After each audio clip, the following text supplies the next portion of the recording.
for April the 1st. We'll let Superintendent Darren Johnson begin with the meeting. Okay, good evening, everyone. First on our agenda this evening is that we will be interviewing candidates from the Clymer Borough for the vacant seat that we currently have on the board. And I would remind all the board members that were with us this evening, we are going to follow our administrative regulation, which is attached as 10A in our agenda this evening. So those questions are there that we're going to use, and we'll follow the order that I had sent out to you. The plan will be this evening is we'll bring each candidate in so while the other ones are outside the room while we ask the questions. Reminder, following that regulation, I'll ask the person, tell the person they have 2 minutes. Dr. Boston, you have the first question, but as per the administrative regulation we have listed, they do get 2 free minutes at the beginning just to give an introduction and use up 2 minutes. And then we'll have Dr. Boston start with question number 1. Any questions from anyone? Okay, first, we're going to go in order by alphabetical order by last name of the 3 candidates that have applied. So we will get started. Give us 1 second to get the person in the room.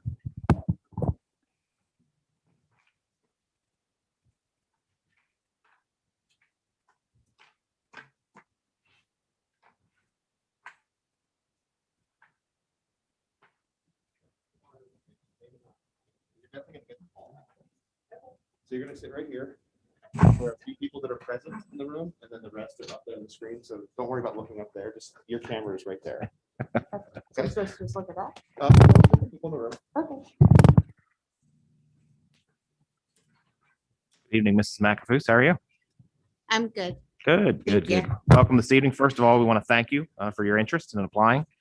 And what we're going to do is we're going to follow this format. We're just going to give you 2 open minutes to talk about anything that you want to talk about yourself or anything that you want us to know. And then we have about 9 questions that we're going to ask you. And we're circulating those 9 questions amongst all board members. So, and again, those are the questions that you would have seen on that application.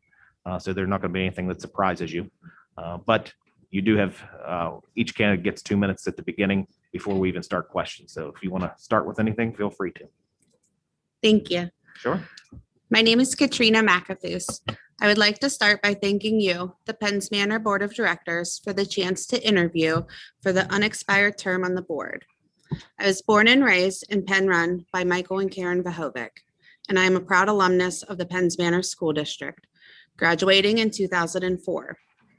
The experience and education I had here prepared me for the rest of the challenges I have and will face in my lifetime. I was able to take the education that I received here, turn it into a degree in child development and family relations that I received from Indiana University of Pennsylvania. I was then able to begin my own child daycare, which I was able to run for 5 years. I was Keystone Stars accredited and have experience on the challenges of developing and molding the minds of young children. I felt so strongly about the district that when I had to make the decision on where my daughter, Emelina, would attend school, I moved into the Penns Manor district to make sure it was here where she would be educated. I have recently added my stepson, Austin, to the ranks of Penns Manor and couldn't be happier with how he was accepted and given the help to be integrated into the new school and the new state. I have always hoped to be on the school board so I would be able to have a stronger voice in shaping of policy that is responsible for educating our youth. I have a strong background in the fine arts at Penns Manor, being a member fine arts when I was in Penns Manor, being a member of the marching band, concert band, chorus, district band, and theater departments of the school. I feel that my experience in this area was critical for me developing the ability to think with creativity when it came to finding solutions for the unique problems I have faced in my life and my own business dealings. I would love the opportunity to bring this creativity and my critical thinking skills to this board, district, and community. Thank you. So what we're going to do is we're going to begin going around and asking the 9 questions that we would like to ask each of the candidates this evening. Okay. So our first question is going to come from Dr. Boston, and he's online. Good evening, Ms. Macafoos. Can you hear me? Yes, I can. I have two questions for you. Question number one, why are you interested in serving on the Board of School Directors? I'm interested in serving on the Board of School Directors because I believe that having the ability to influence the culture and the educational experience of the district's youth is vital. Fine arts programs and extracurricular opportunities are also important for increasing creativity and imagination for the children.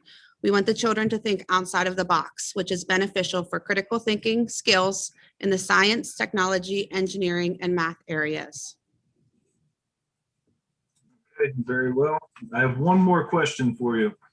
What are the biggest challenges facing public education today?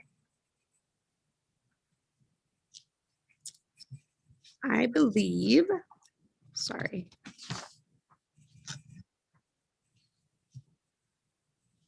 The biggest challenge, I'm sorry, the question was the biggest challenges as a board member?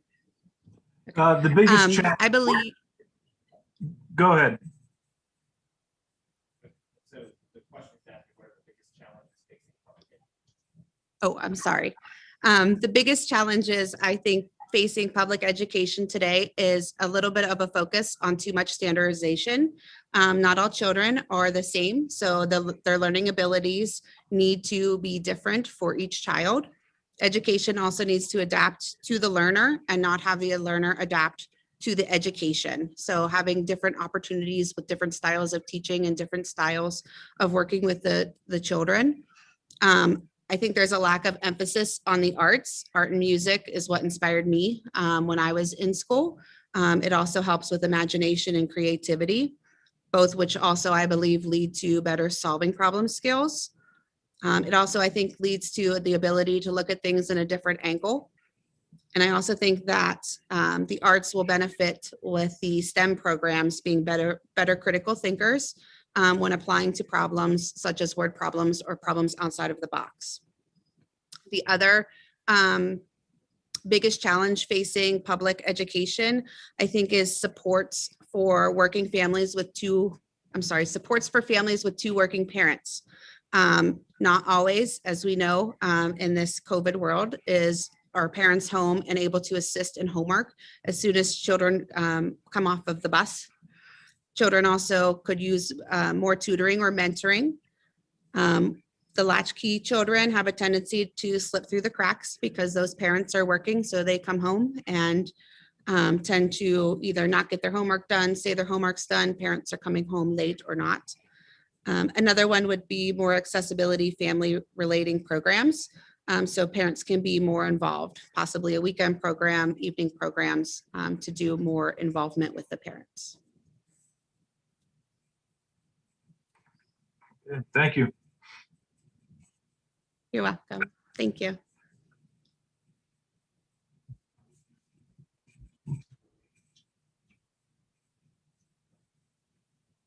Hi, Katrina. Hi. What do you perceive to be the responsibility of the Board of School Directors? The responsibility of the board, I believe and perceive, is to improve the school throughout the budget management, open meetings, and program improvements, all while taking into account the students, staff, teachers, and communities when basing their decisions. Thank you.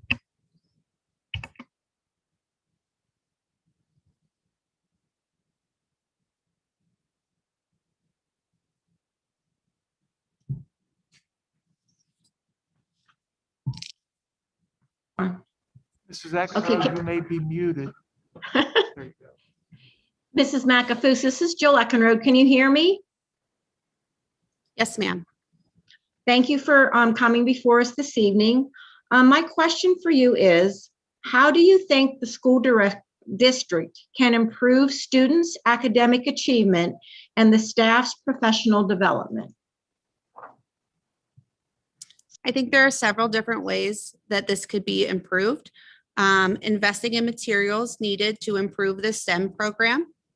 I also think researching to see what the new job market is in this current time, which will help better equip students for the future.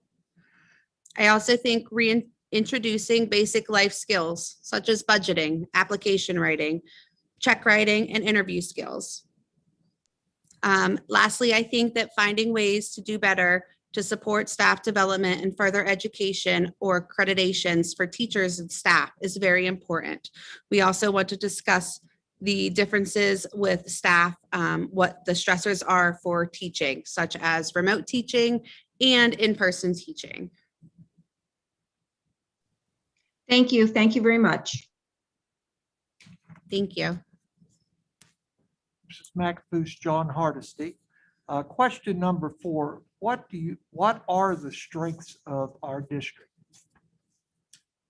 When I think of the strengths for our district, one thing I think about is communication. Communication through the COVID pandemic.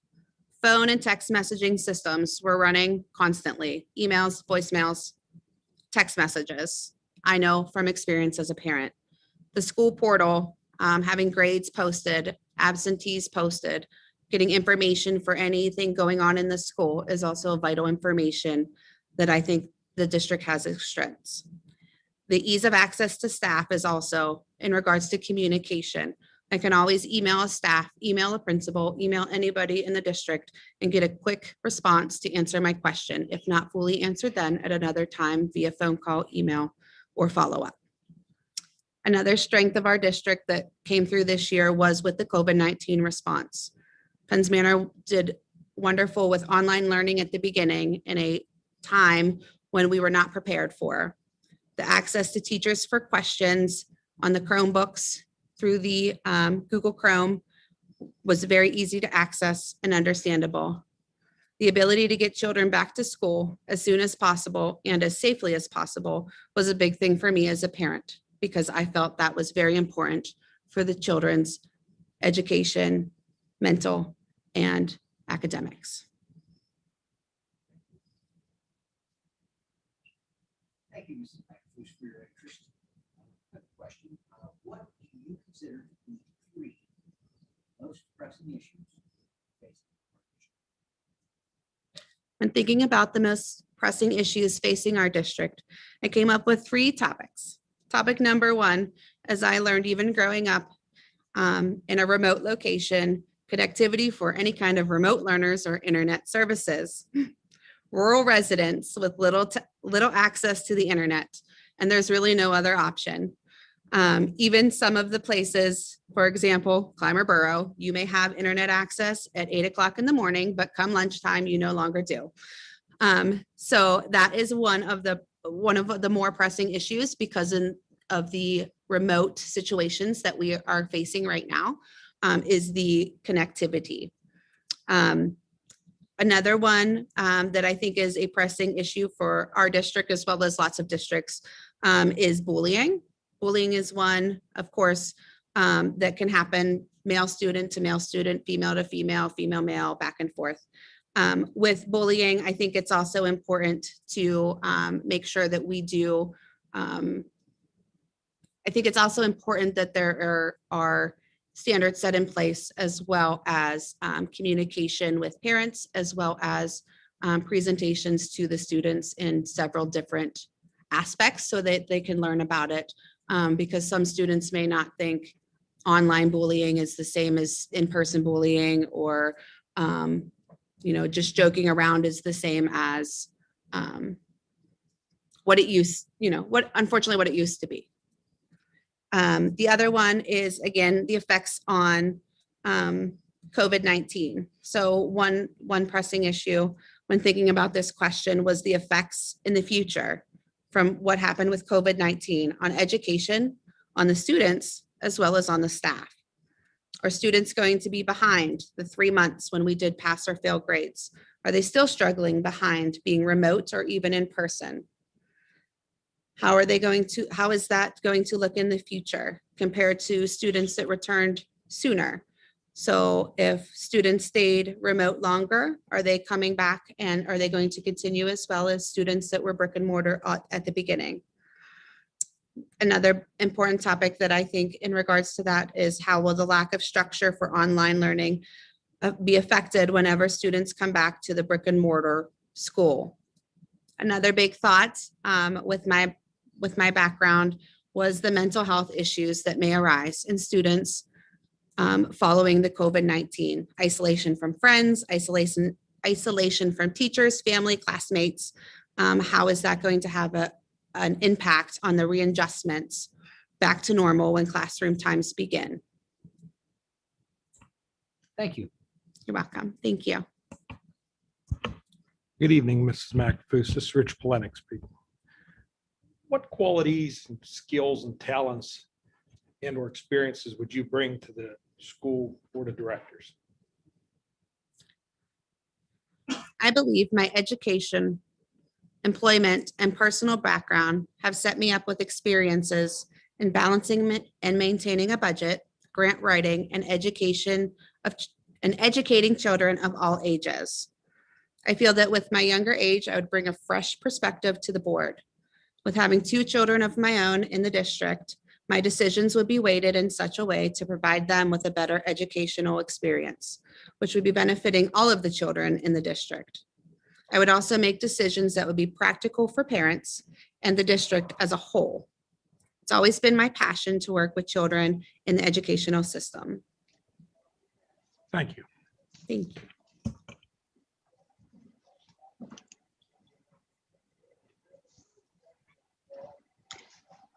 Good evening, Ms. Macafoos. This is Debbie Tate. I'm going to ask you your next question.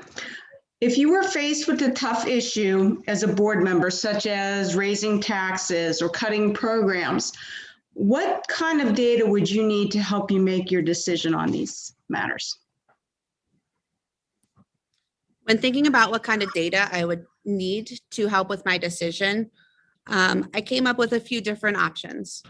Population numbers and per capita income of the district. We want to make sure the ability to find the middle ground for a possible tax raise if necessary.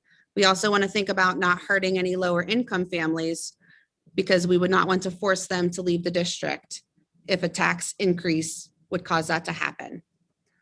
Past student populations, totals before and after any previous tax raises.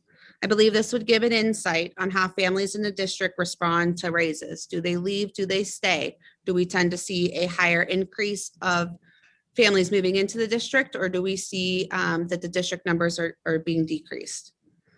Lastly, I would think that I would like to look at past school budgets to see how amounts requested by departments have changed. This will allow for better directed questions and responses to hopefully see why or when increases are needed and what all information is required. Very good, thank you. Thank you. Hi, this is Wendy Williams.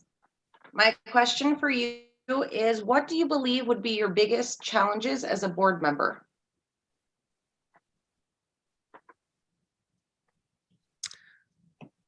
One of my biggest challenges as a board member is, I believe, looking at the long-term effect. I tend to be a person who feels the need to fix everything immediately and as fast as possible. I need to focus more on setting a long-term goal and knowing the impact that it'll have short-term moving forward into that long-term goal. Thank you. Okay, Mrs. Macafoos, is there any other questions from any board member? Any additional questions?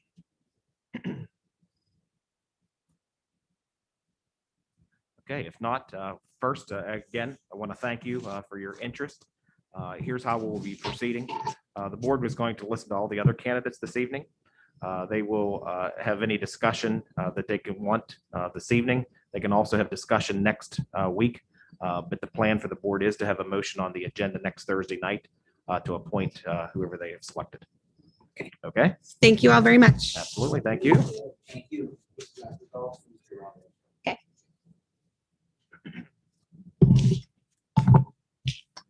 That way, so you don't trip.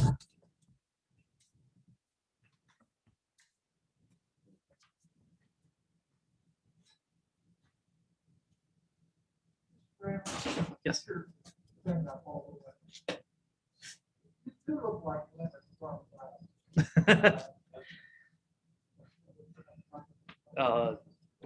Big Bang. Big Bang.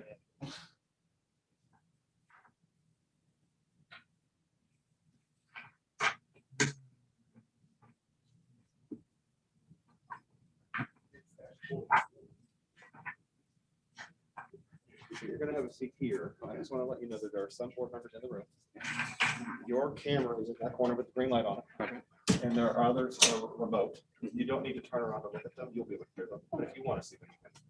Just know that when you turn around to look at them, you won't be looking at them actually. Right, Okay. right. Thank you. Sure.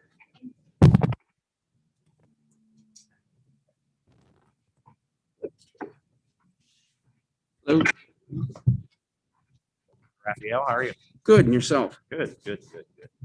First, I want to say thank you for your interest in applying to the vacant seat that the board currently has for Clymer Borough. We're going to follow this protocol is that we're going to give you 2 minutes to start right out of the gate. And that 2 minutes, you can certainly speak about yourself in any way that you would like. And then once you're done with those 2 minutes, we have 9 questions to ask you. And those are the 9 questions that were presented in the application. So there's nothing that's tricking to you. And each board member will be asking those questions. Okay. Okay, so we'll give you 2 minutes of anything that you'd like to share. Well, I appreciate the opportunity to come before you guys and interview for this. It's something I really want to do. I enjoy aspects of teaching and making students and understand what it is to learn. I have a background in special education, so I get the idea of presenting a lot of different ways of learning. And the most enjoyable thing that I found was when that student finally realized that they got it. The light bulb kicked on. That's the enjoyment that I got out of it. So, thank you. Okay, Mr. Raphael, we're going to start asking the 9 questions, and actually Dr. Boston is starting off asking those questions, and he's online. Good evening, Mr. Raphael. Good evening. Question number 1, why are you interested in serving on the board of school directors?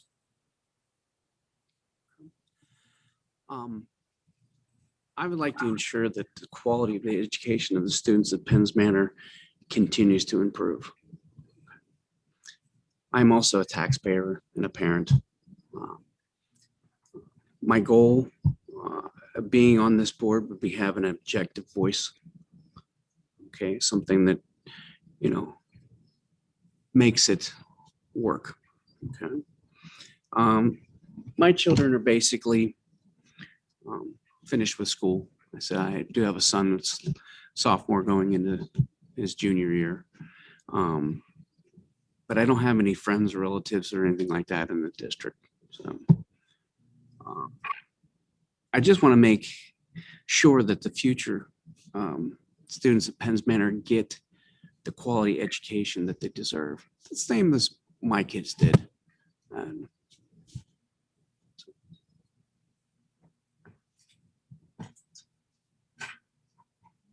Okay, thank you. I have one more question. What are the biggest challenges facing public education today?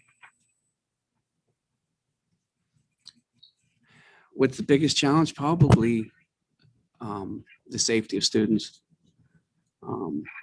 You got the fact that you have violence in schools, the COVID that we're dealing with right now, and basically bullying. That's still those issues that need to be addressed and have concerns with. Thank you.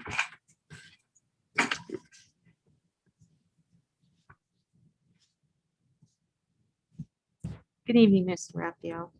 What do you perceive to be the responsibilities of the Board of School Directors? Responsibilities.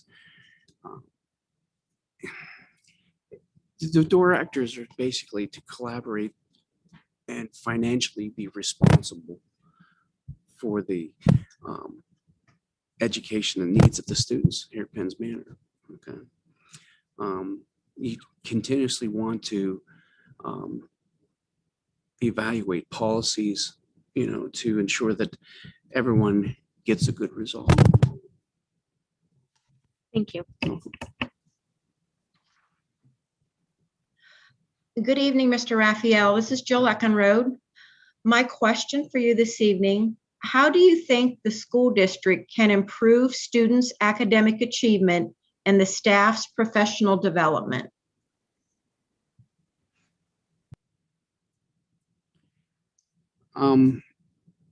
This is kind of a two-part question.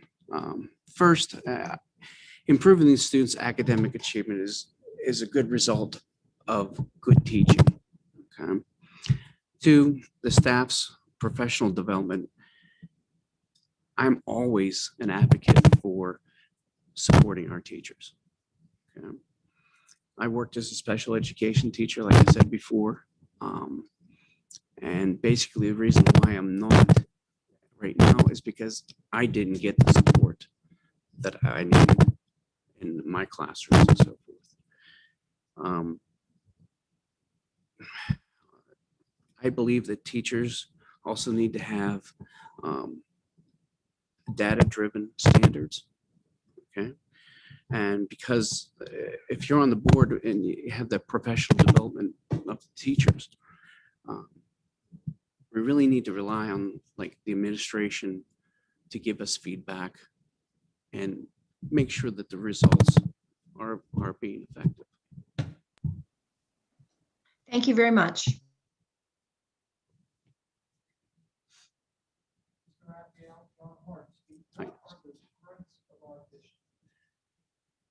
Well, I don't want to blow any smoke up, but it's this group of people right here. The strengths are the people in this room and the experience that has come with this board. For years, we've had a number of people who are the same on the board, and they have related to the needs of the students. So. Hello, Mr. Raphael. Thank you very much for your interest. What do you consider to be the three of the most pressing issues facing our district? Well, the first one is going to be declining enrollment. Without the students here, their basis for our taxes and so forth, and it's just a trickle down. Secondly, it'd be the cost of cyber school. That's an issue that a lot of school districts are dealing with. It's presented itself here at Penns Manor. The third one is the poverty level of most of our students in this district. That's always going to be an issue, but we do have quite a few. Thank you very much. You're welcome. Evening, Mr. Raphael, Rich Polenic.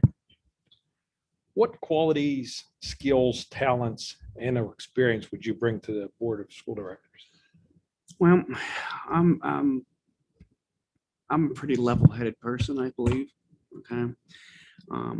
I also am a very good listener. Like, I'll take in a lot of information and truly listen to what that person's trying to say or trying to, comprehend it.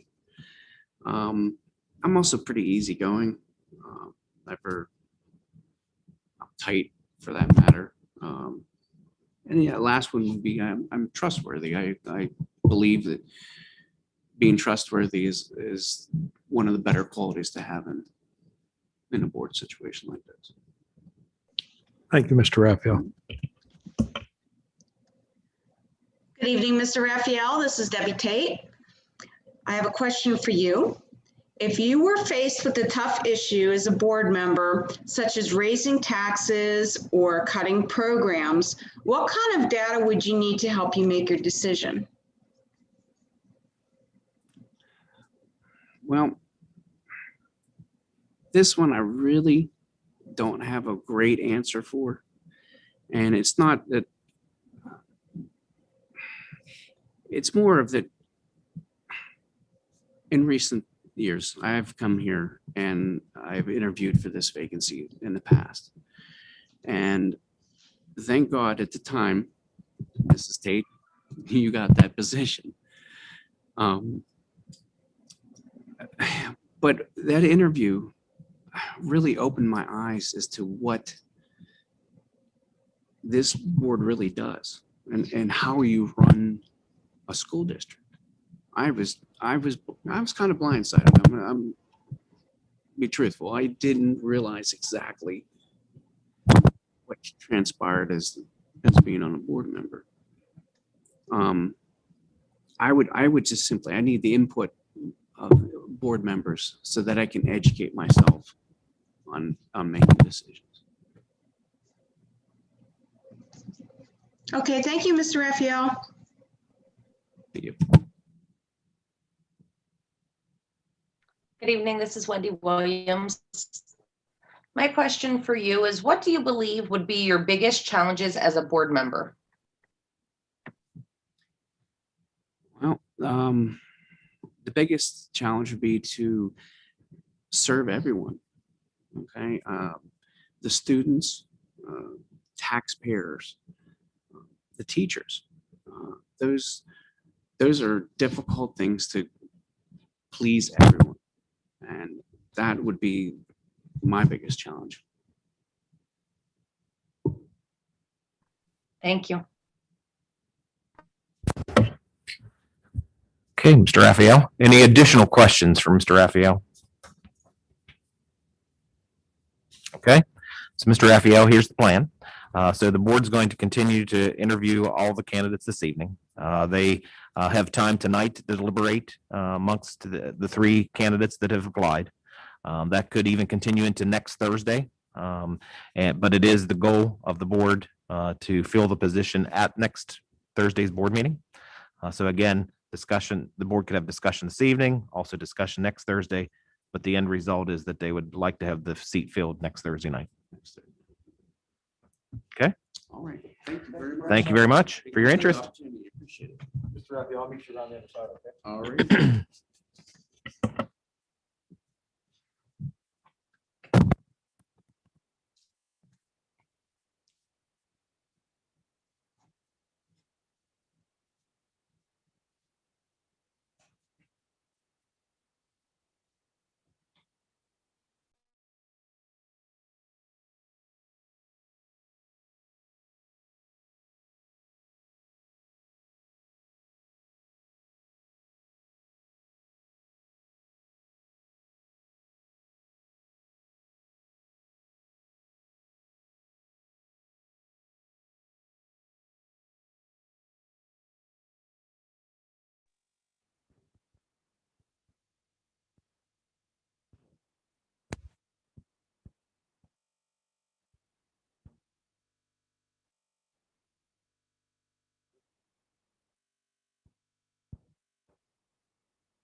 Okay, good evening, Mrs. Smiley. How are you?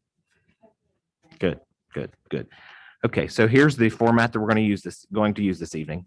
First, we're going to give you about 2 minutes to anything that you would like to talk about yourself, background, things of that sort, anything that you would like to share with all the board members. And then following that, then we have 9 questions that we'd like to ask you for your responses. Each board member will be asking those questions as we circulate. Okay? Okay, so 2 minutes is open to you. Go right ahead. I am a lifelong resident of this school district and of Clymer. The children did go here. They each graduated. I graduated from Penns Manor. I'm very proud of it. I'd like to keep it that way. My job, I have been in with Marion Center Bank for over 25 years. I'm married. and with 3 children. Yeah, that's it. Okay, so what we're going to do is begin asking you questions, and we're going to start off by Dr. Boston's going to ask the first 2. Hello, Mrs. Smiley. Hello. Hi, question number 1. Why are you interested in serving on the school board of directors? Well, being a graduate and also my children, I want to keep up how proud I am of how I went to school and how I learned and the basics of how they learned. And I think they have done very well for themselves. And being in a community, I want the district to do well. Thank you. I have one more question, Mrs. Smiley. What are the biggest challenges facing public education today? I think the fact that you have to be so, I guess, watch everything that you say and how you say it and what you do would be hard. That you've got to think about that, not that anyone would, but I think that would be difficult, you know, to maybe do a one-on-one and someone take that the wrong way. And also the discipline of, it seems younger people now do not have the respect that I had when I was younger, where you just respected your teachers for who they are because that's how you were brought up, which makes a difference. And I think it makes it harder for teachers. Okay, great. Thank you.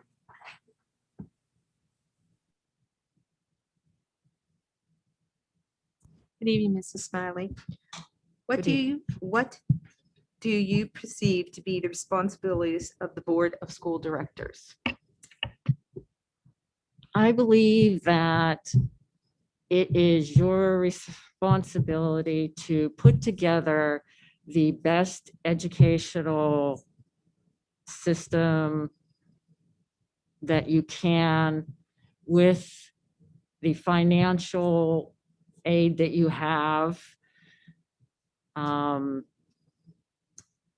within the regulations that you have, and what is best for all students.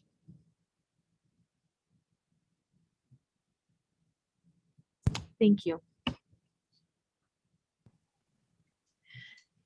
Good evening, Mrs. Smiley. This is Mrs. Eckenrode.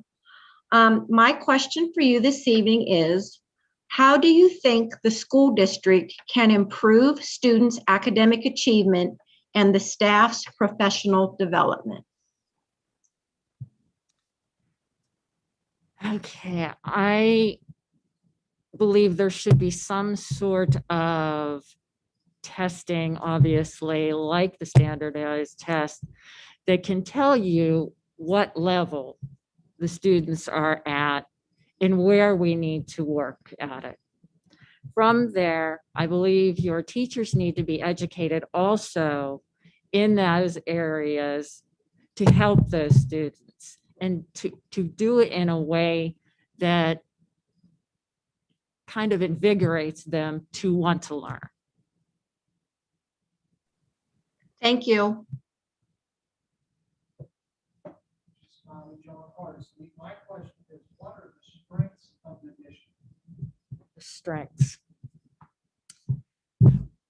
I do believe that it's good that we are in a smaller district. I feel that the students can get better one-on-one and they cannot feel lost within a huge number within the classroom, and also not so overwhelming for the teacher also. this is a beautiful facility that's updated and well-maintained, that would be something that you wouldn't have to put so much financially into it at this point, where it could go other directions. Hello, Mrs. Smiley. Thank you very much for your interest. I have a question. What do you consider to be the 3 most pressing issues facing our district?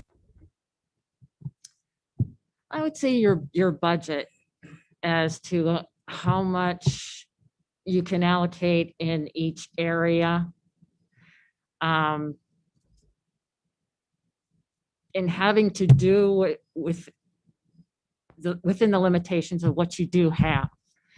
I would think within the past year, also with the COVID, your cyber schooling, that would take a lot of funds away from the school. And how do you gain that at this point and not make everything, as far as your taxes go up so much that it's not affordable for those residents in the area?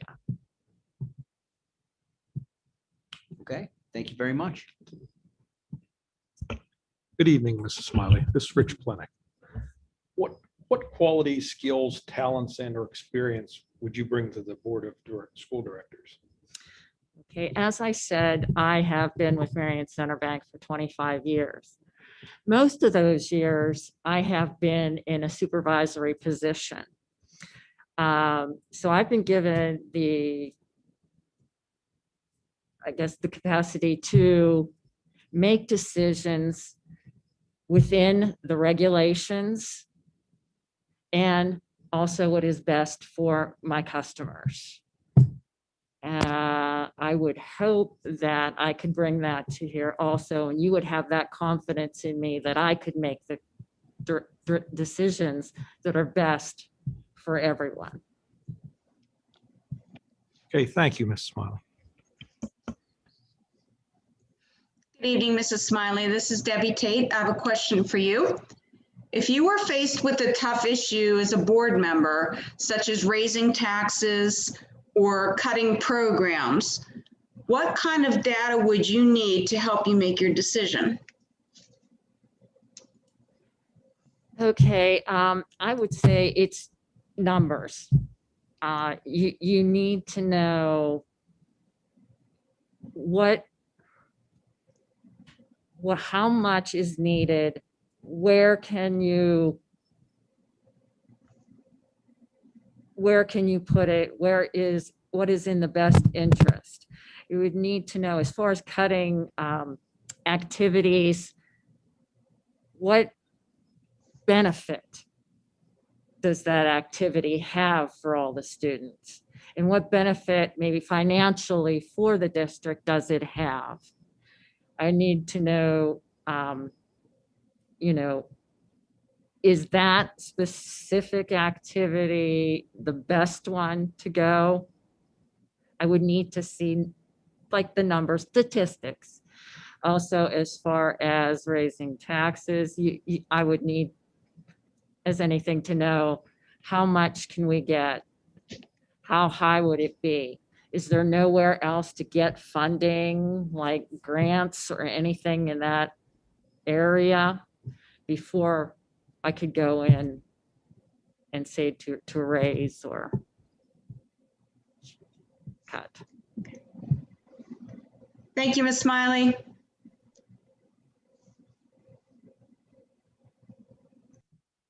Good evening, this is Wendy Williams. My question is, what do you believe would be your biggest challenges as a board member? I guess learning everything that really goes on here. It's easy to sit back and say, okay, this is the decisions you've made, and for someone to criticize and not know here. So I think it would be a challenge to really understand all aspects of what goes on, but it's a challenge I could do. Thank you. Okay, thank you, Mrs. Smiley. And again, want to thank you for your interest. Here's what will happen from this point on. Board still has this evening to deliberate over the three applicants that are interested in the seat. They could also spend time next Thursday at that meeting deliberating. But it is the goal of the board to have someone appointed at next Thursday's board meeting. So that's the plan.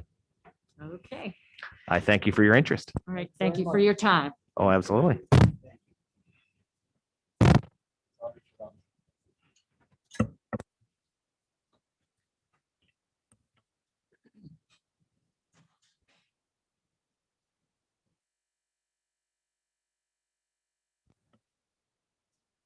Okay, so we'll proceed.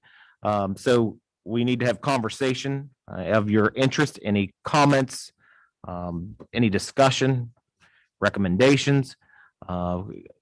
Here's how we need to operate. We can deliberate this evening. We can still deliberate next Thursday, leaving the name blank in the motion. Or we can have some discussion this evening and come up with a consensus. So I will leave the floor open to all of you.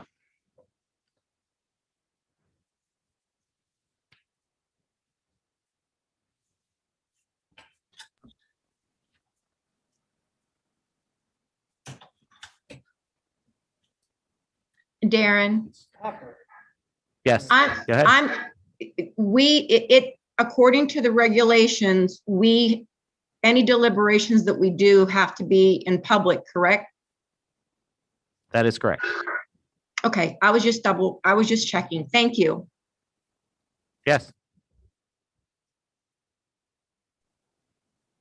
I think we've all been through this perhaps. I know, Rich, you have, and it is tough. You want to be fair to everyone. You don't want to have that tone of silence come over us in an executive session.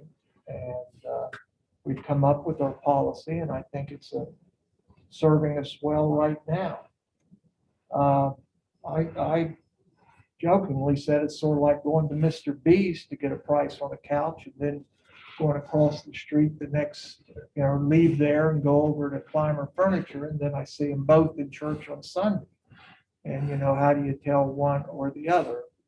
We're a small district. We have, we may know folks. I know of Mrs. Macafoos. I know, thank you. I know Mr. Raphael through church somewhat, and I know Mrs. Smiley because her children and my children are the same age, and we're involved in sports together at Little League and Scouts especially. So I wrote a few notes. Not many. I think Mrs. Macafoos was very prepared. It's right on script, answered the questions, and I had no trouble with any of her answers. Mr. Raphael, basically the same. He had answers that I cannot fault or not agree with. And I'll even say Mrs. Smiley. She seems perhaps, if I may be so bold, to say that I wrote down no preconceived notions, that it is a learning process for us to know. And of course, Mr. Raphael said the same thing. It's so much that we all come in and are overwhelmed that first year or so, and come in and think that, boy, I can I'll make this change. And, there's so many things that a board has to do. My pet peeve of voting for vehicle numbers. There's nothing we can do. We have to do it. So, why say that when we don't look at it? But I get off subject. So I have a hard choice, and I need information or other thoughts. I think we could be well served with these three candidates. And, perhaps if we weren't in public session, I might go 1, 2, 3, which we would do for a teacher, but we cannot do that because these are not paid positions. That's my thoughts, my ramblings right now.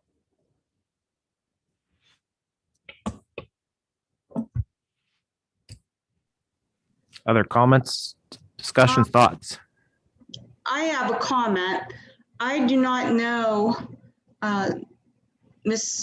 Macafoos or Mrs. Smiley. I do know Mr. Raphael quite well.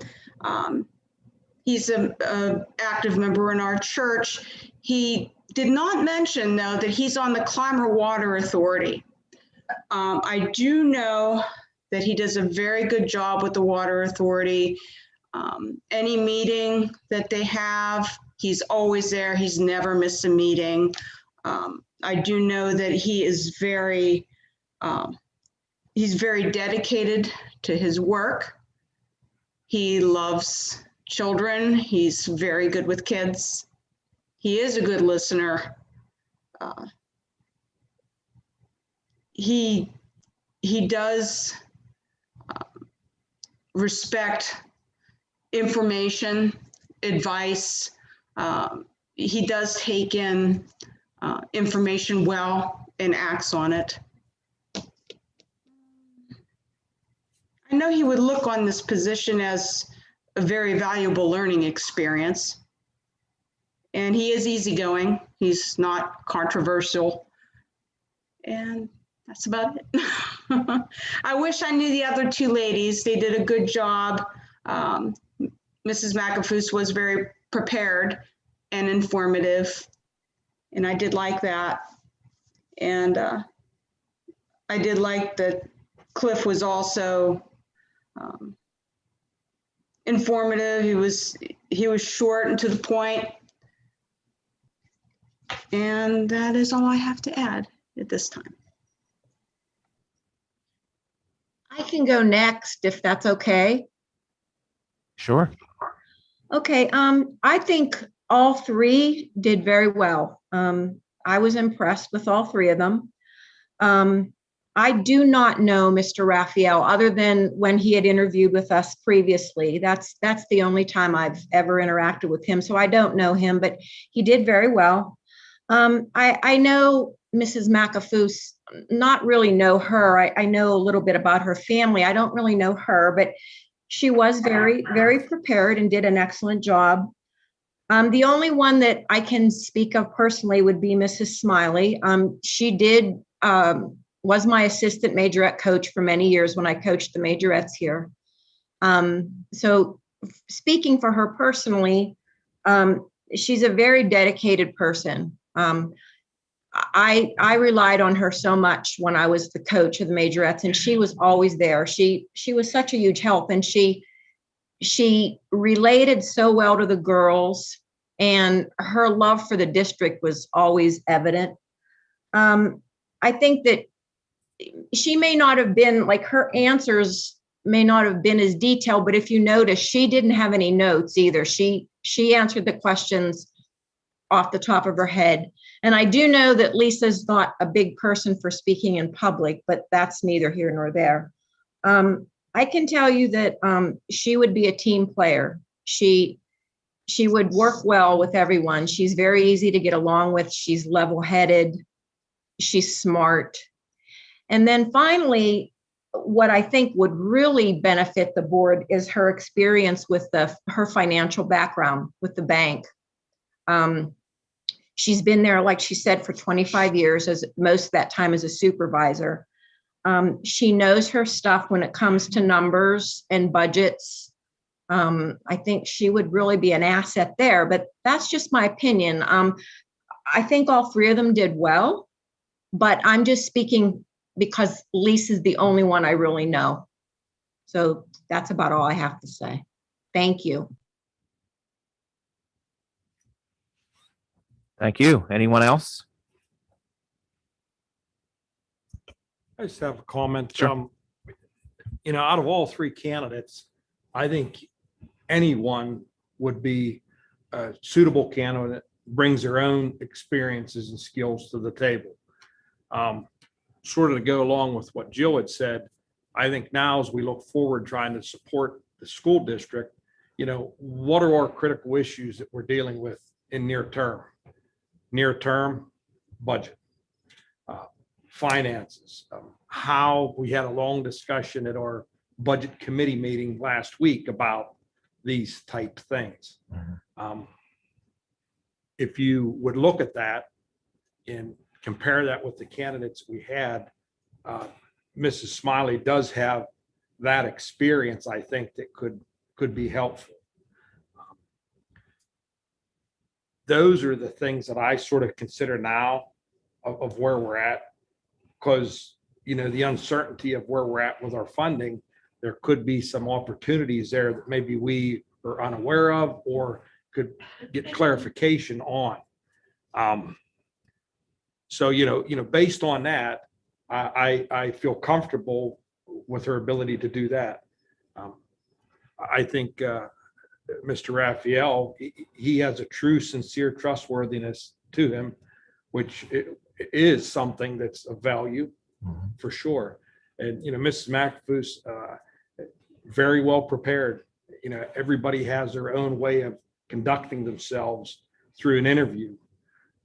Or likewise, if they're interviewing somebody else, and I think that preparation is key. But I look in the sense of a near term of what that candidate would bring to the table. And that was one of the questions that I had with the point of qualities, talents, skills, and experiences. And I'm using that as a measuring stick. Yep. Okay. Others input? I can go next. I don't Sure, know go ahead. if it's a pro or a con, but I don't really know any of the three. I could pick their faces out of a crowd and that's about it. So I took lots of notes. I thought they all did an excellent job. I think you've all said the same thing. They were all very well prepared. They had great answers. A few things that stood out to me. You guys didn't scare Mr. Raphael off. He came back and still wants to be on the board. So that persistence is there. I thought that was a positive. I also liked his answer when it came to, the raising taxes are tough decisions. And he said, I'm not sure, I would need the board's help to educate myself. And I think that's huge, especially as a new board member. I came into this knowing nothing other than I wanted to help. And I may or may not be a great board member, but I feel like I'm learning and I'm supporting the district the best that I can. And so that willingness, the trustworthiness, the honesty that he had there, that just kind of stood out to me. I think any of the three would be a great candidate, but those were just things that highlighted for me. Okay. Anyone else? Well, I guess I'll go next. I too didn't know any of them. I don't know any of them. Although I saw Mr. Raphael around somewhere before. That's one of the nice things about living in a small community. You do usually bump into just about everyone. So, of course, as everybody has said, Mrs. Macafoos, boy, she was prepared. She had everything wrote down and did a really good job. Mr. Raphael, he was short and to the point, but he really got his point across. And then Lisa Smiley, again, she wasn't,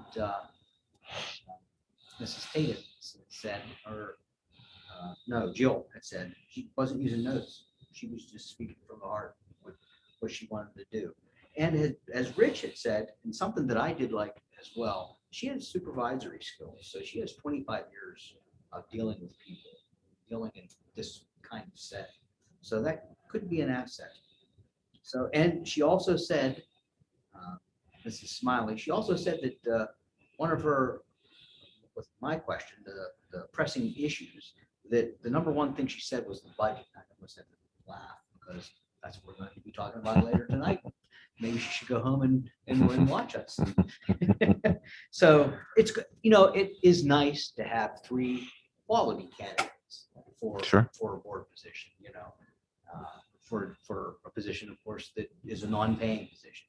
And we have 3 quality candidates. So it's going to be a tough decision. And they all bring their own set of uniqueness to the table. I know which way I'm leaning, so we'll go from there. Okay.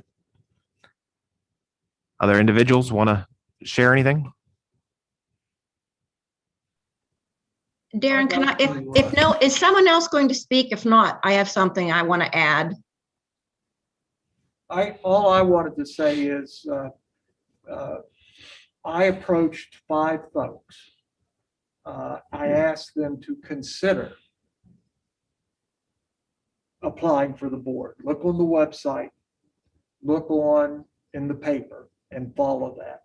That was the total of the discussion.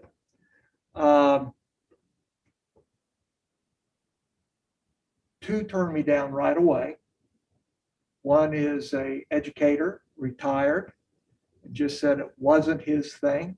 He appreciates what we do, what the board did where he was, but he was a quick no. Another fella is retired, recently retired, and he and his wife want to be retired and do some traveling, family, da-da-da-da-da. Another one I talked to, he was recommended by somebody to talk to. We had a nice conversation. I invited him to talk to anyone on the board, and but this is everyone. I named everybody. We did not hear from him. Lisa was one that I spoke to, and again, she was surprised, perhaps flabbergasted that I would do it. And again, it's from the bank that I deal with, and I know her, you know, through, as I said, scouting and Little League and living in the neighborhood. But I didn't, you know, I didn't do any litmus test or anything like that.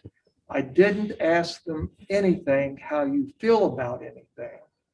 I wanted them to consider, you know, consider service. I don't know why it was important for me to say that, but I think it's interesting. I said 5, and I, quite frankly, I'm not coming up with the fourth Lisa being the 5th. 1 of 5 said, or, you know, stepped up. And I think that's important also. As you said, it's a tough, you know, how many people do we have in our district that would be available? We'd have a large number. And I haven't, I'm leaning one way, but I haven't made my mind because I think, again, 3 are, you know, we can not survive. We can work with either of those 3. I'm done again. Jill? I just wanted to add, I want to make something clear.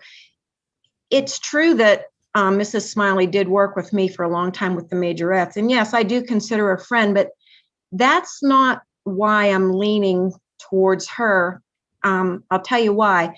I don't have to remind you guys that what's happened this year on this board. And we lost 2 people, in my opinion, that were really strong when it came to the budget and working with numbers in the budget. And that's really important right now. And that's my main reason for leaning towards Lisa. I just think in an area where we may need some experienced input, and I just think her knowledge and her background would help us a lot in that area. And that's my main reason. I just wanted to say that. Thank you. Any other discussion? Okay, so since I do not have a say or a vote in selecting the candidate, I'm just going to say this much, and you steer me in the right direction so we know what type of a motion we're writing. Listening to all of you, I clearly hear from every single one of you that all three of these applicants, you're appreciative of them applying. All three of them could do the job, but what I'm hearing is the consensus is that Mrs. Smiley would be the recommendation, but please steer me differently if you don't want to go in that direction, but that's what I'm hearing. Or if you want it to be an open motion and still have deliberation next Thursday, you're certainly welcome to do that. Just want your guidance. I still like Cliff. What's driving me with him is that, like Wendy said, he kept coming back and applying for this position. So that tells me that he is sincerely interested in being on the board. This is something he really wants to do. He's not applying, I guess, just to fill the seat. If he were to be named to this position, I have a feeling that he would stay. He would run again and continue to be on the board. That's the impression that I get. Just the fact that he kept applying and really wants this position.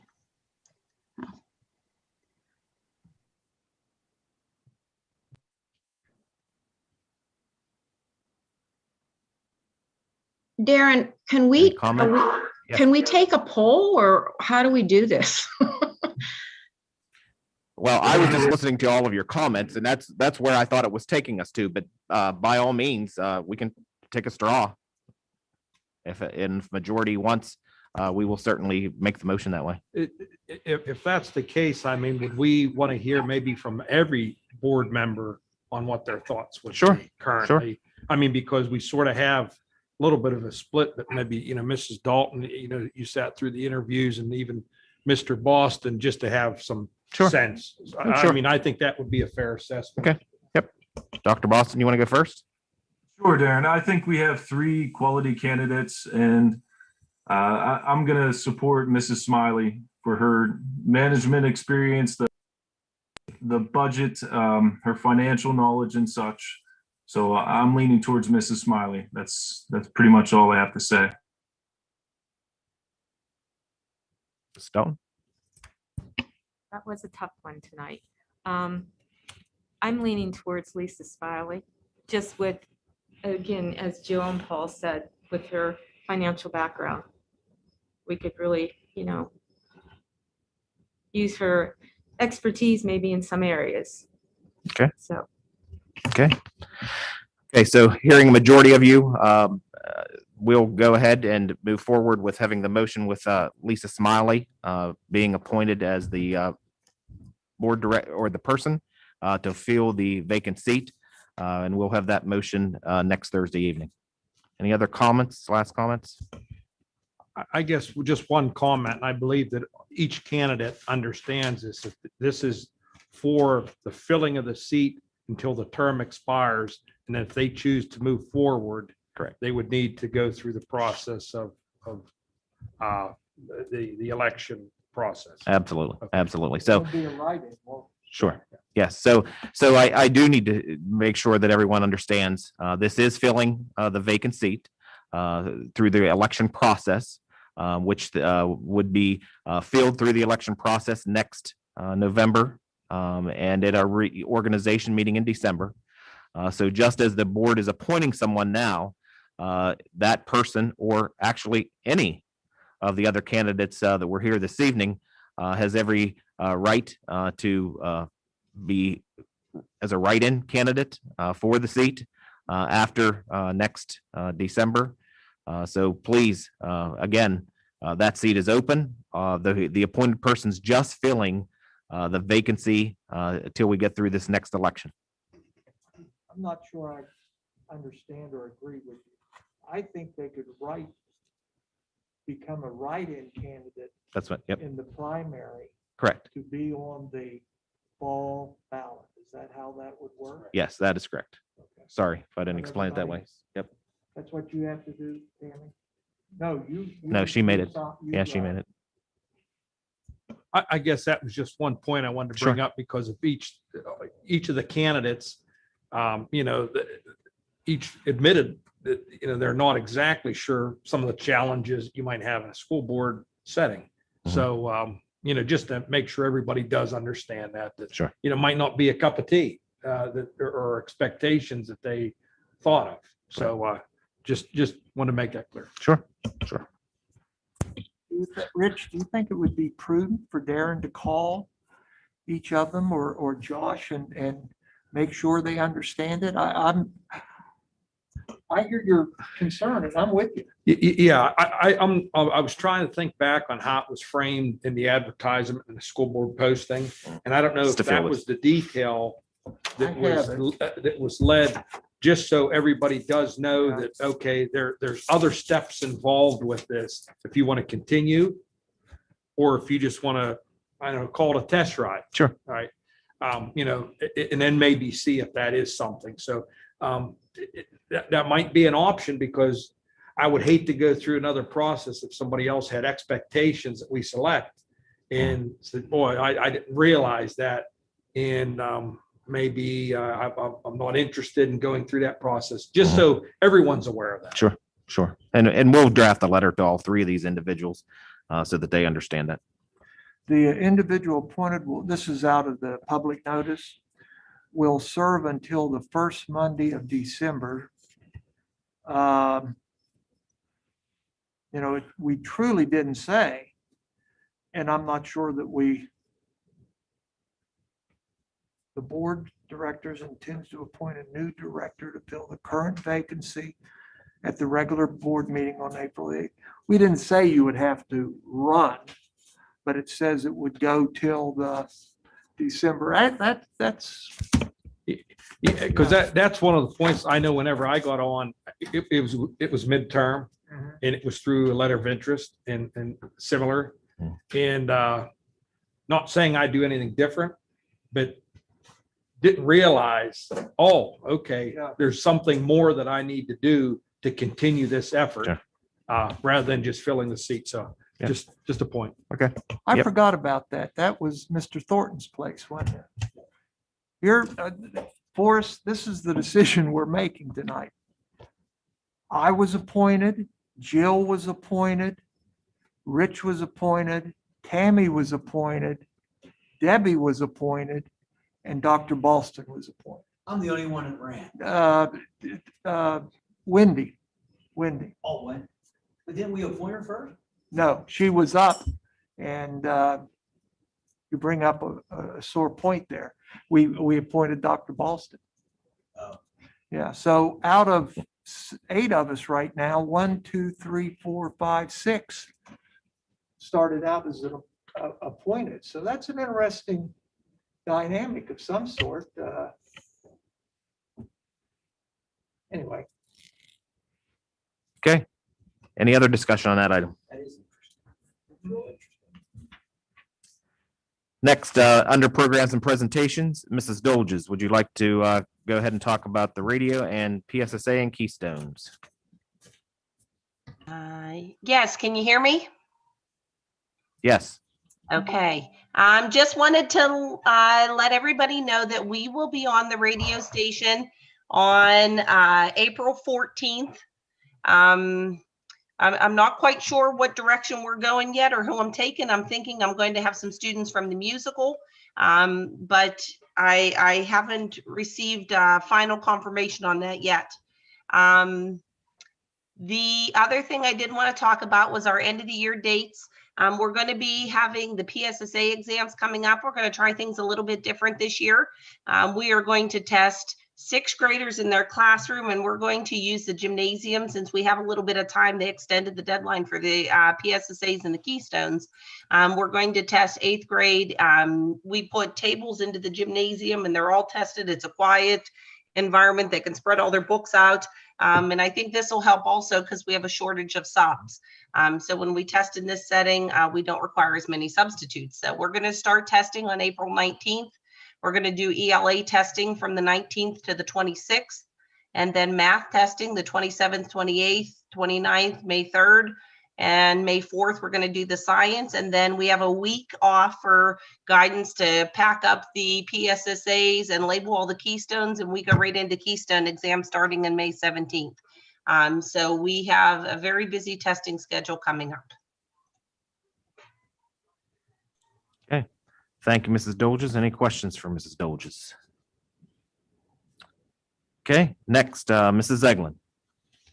Good evening. Thank you. Like Mrs. Dolges had mentioned, the Department of Education has extended the testing window into next year. However, as a district, we believe that it's in our best interest to conduct the PSSAs during this school year. Unlike many districts throughout the Commonwealth, we have been fortunate to have the in-person instruction since day one. And on a little side note, I do believe we deserve an award for that as well. United States Department of Education has also approved the PA's request to waive the accountability piece under the ESSA, or the Elementary Secondary Education Act of 1965. This means that the student scores will not count toward our any school ratings or teacher evaluations. Instead, we hope to use the PSSA test results just as one piece or one part of the measuring stick to gauge the effects of the pandemic on our students' learning. Our testing dates this year will take place in the mornings for ELA will be April 27th, 28th, and 29th. Math will take place on May 4th and 5th. And then our 4th grade science exam will be on May 6th. So thank you. Thank you, Mrs. Eglin. Any questions for Mrs. Eglin? Okay, if not, we will move right along. Going down through the agenda, looking at under negotiations, we have nothing for you to make any decisions on next week under negotiations. Also, we have nothing under curriculum to have decisions made next week. And so let's move to budget and finance. First, letter A under budget and finance. Your first handout, which is 5A, is frontline renewal. So let me just preface by saying that this month and next month, you'll start seeing a lot of our renewals of online services that we use because it's that time of year to renew them for next school year. So this is the first one that we're asking for your approval. Frontline is our online system where we keep attendance of all of our employees. So all of our employees are in there along with our substitutes. So that's where all the attendance is marked along with our substitutes able to retrieve any of the absences and schedule to cover. So that is Frontline, and the total cost for that for all of our employees in the district is $4,867.62. Any questions?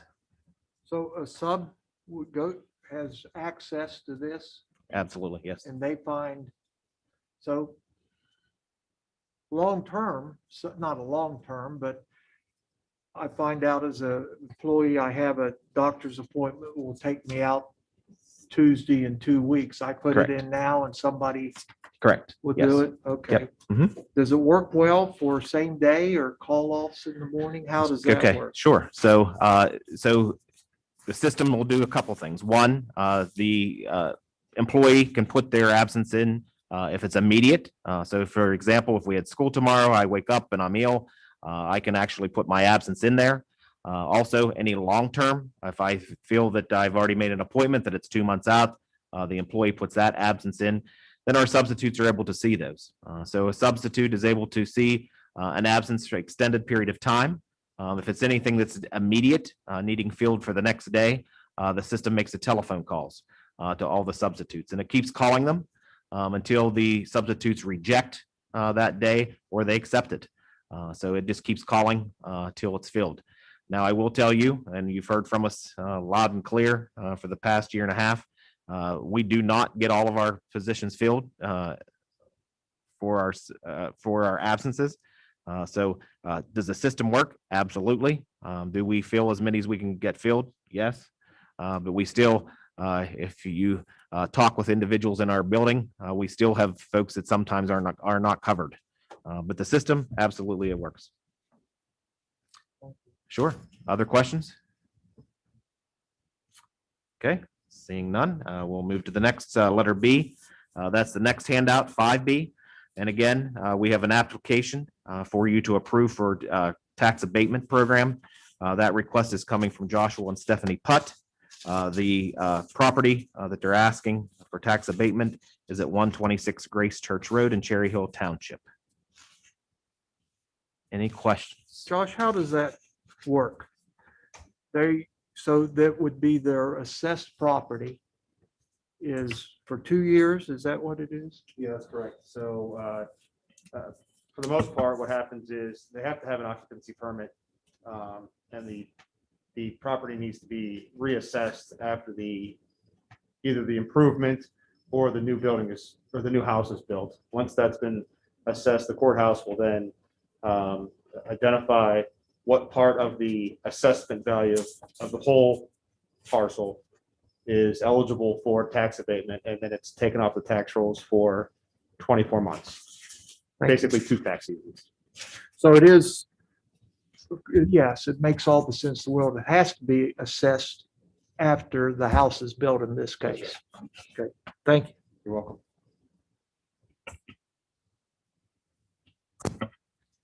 Any other questions on the motion for next week to approve tax abatement application?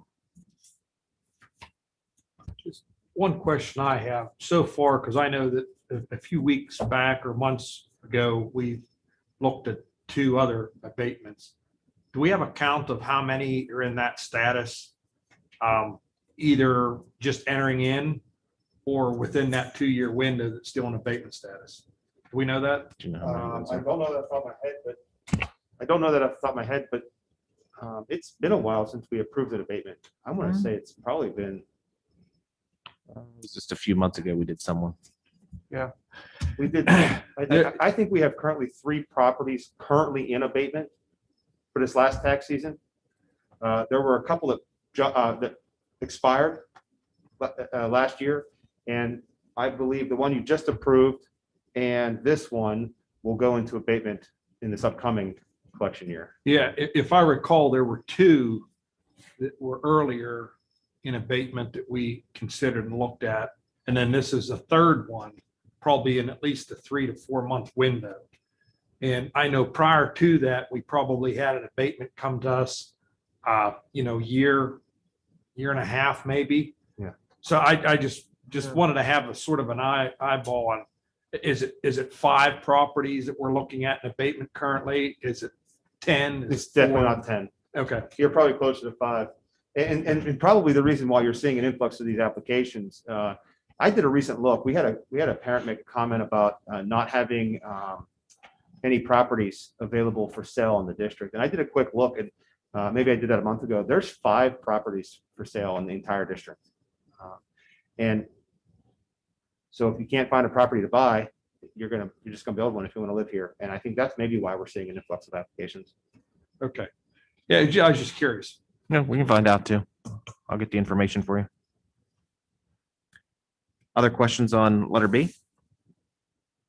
If not, let's move on to letter C, approve ICTC budget. So if you take a look at handout 5C, just a couple pages that I would like to highlight for you. First is they're labeled page 1, except it is page 3 in the packet, but let's go by the numbers at the bottom of the page. I want to point out that the proposed budget from the ICTC for the 21-22 school year has revenues of $6,918,539, and their expenditures are proposed to be $7,051,056, leaving a deficit of $132,516. And at this point, the JOC board is choosing to use fund balance to take care of that. The increase overall for the ICTC budget from the previous year to this year is 1.86%. And again, you can certainly read through all of this information, but I would like you now to turn to page 4 of the packet. so that you can see all the school districts at the chart under the 21-22 school year. And let's just take a look at the Penns Manor's line going across. Let me first stop at the column that's listed as Penns Manor allocation. That cost to us is $47,772. The reason why that's a charge in our account, and you can see other districts are reaping the benefit from us paying that allocation. That is because we made a choice, this board made a choice back a few years ago that we would buy in as a member to the ICTC. That goes out to the year 3031. We'll continue to pay that.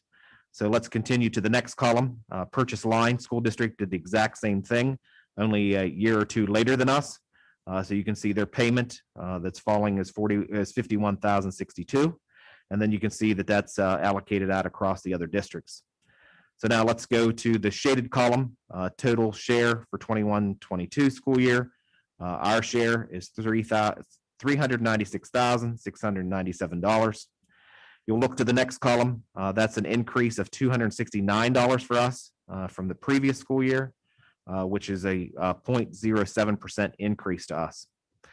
So also, you should take note that the ICTC receives vocational funding, and they are estimating that our portion of that vocational funding is $52,314, leaving our full payment to the ICTC of $344,383 for the 21-22 school year.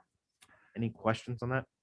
Darren, could you point out the 3-year average, why we did that? at Sure, the JOC? Sure. So the 3-year average is used in enrollment so that if you have a fluctuation from one year to the next, that you're not hit as a school district or impacted greatly. So we take, so the formula used to come up with that calculation is looking at 3 years of enrollment in each school district, coming up with the average of the 3 to come up with that number. And that is for grades 10 through 12, that average. And what we presently have, 34? No, so we send currently, correct me if I'm wrong, Mrs. Dolges, we have 40 enrolled currently at ICTC. Am I correct? We usually fluctuate we fluctuate anywhere from 40 to 42 or 43. Sometimes we try to keep it around 40, but sometimes we'll have kids move into the district that were already attending ICTC, so we keep them there.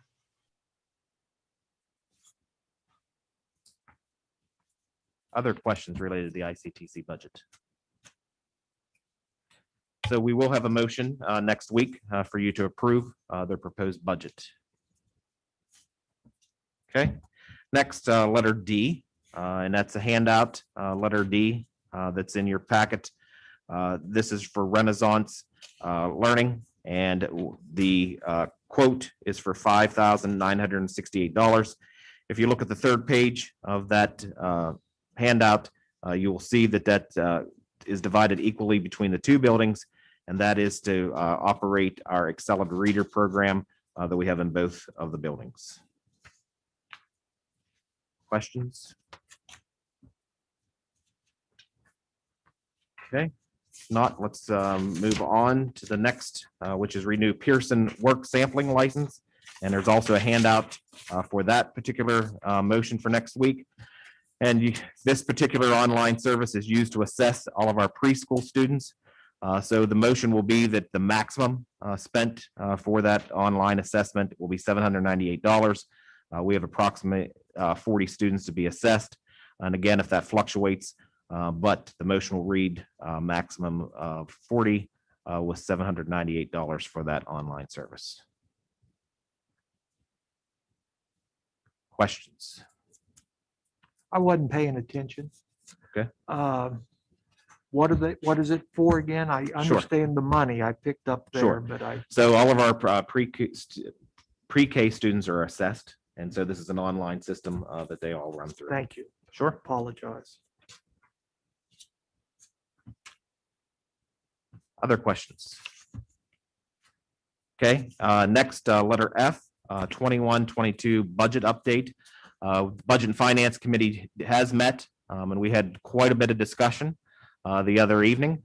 So we're going to ask Josh to give a summary, and then we'll continue with any discussion this evening. Go ahead, Mr. Muscatello.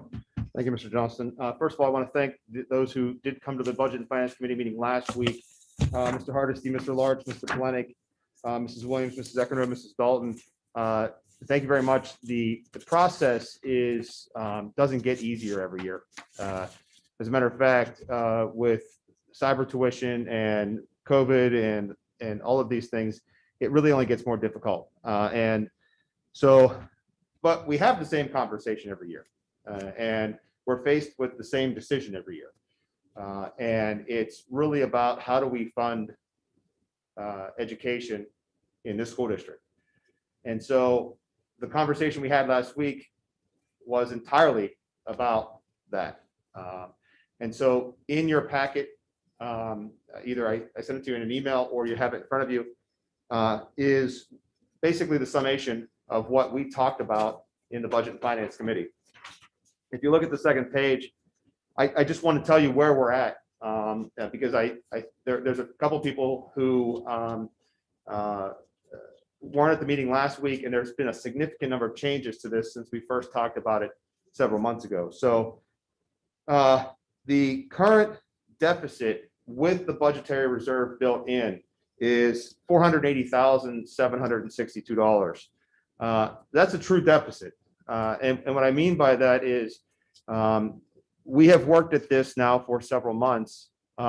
We have tweaked the budget several times, and that is a true deficit. That does not represent any extra pork in the expenditure items. That's not under budgeting in revenues. That is a true deficit.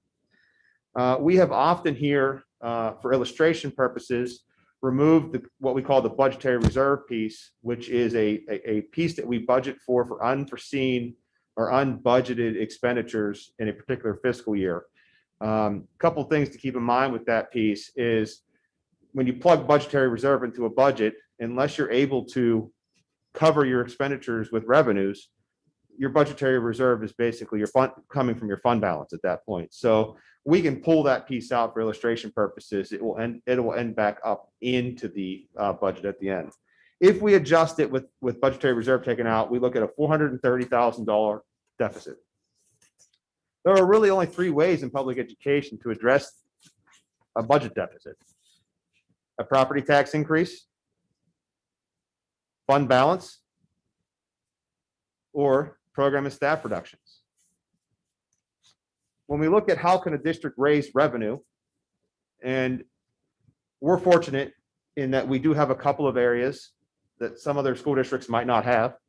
For example, we have a flourishing VOAG program where we have school districts who send their students to our VOAG program. But in public education, what we know is that, at least in the state of Pennsylvania, the way that a district can raise revenue is by property tax increases. That's not the preferred method by any means, but that is one of the ways that a district can raise revenue.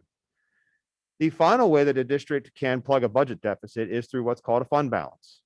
You may think of this as your own personal savings account, for example. And so in a year where you might make less money than you spend, you would pull some of that from your savings account. That is exactly what using fund balance means in a school district. We would pull from what we have in savings.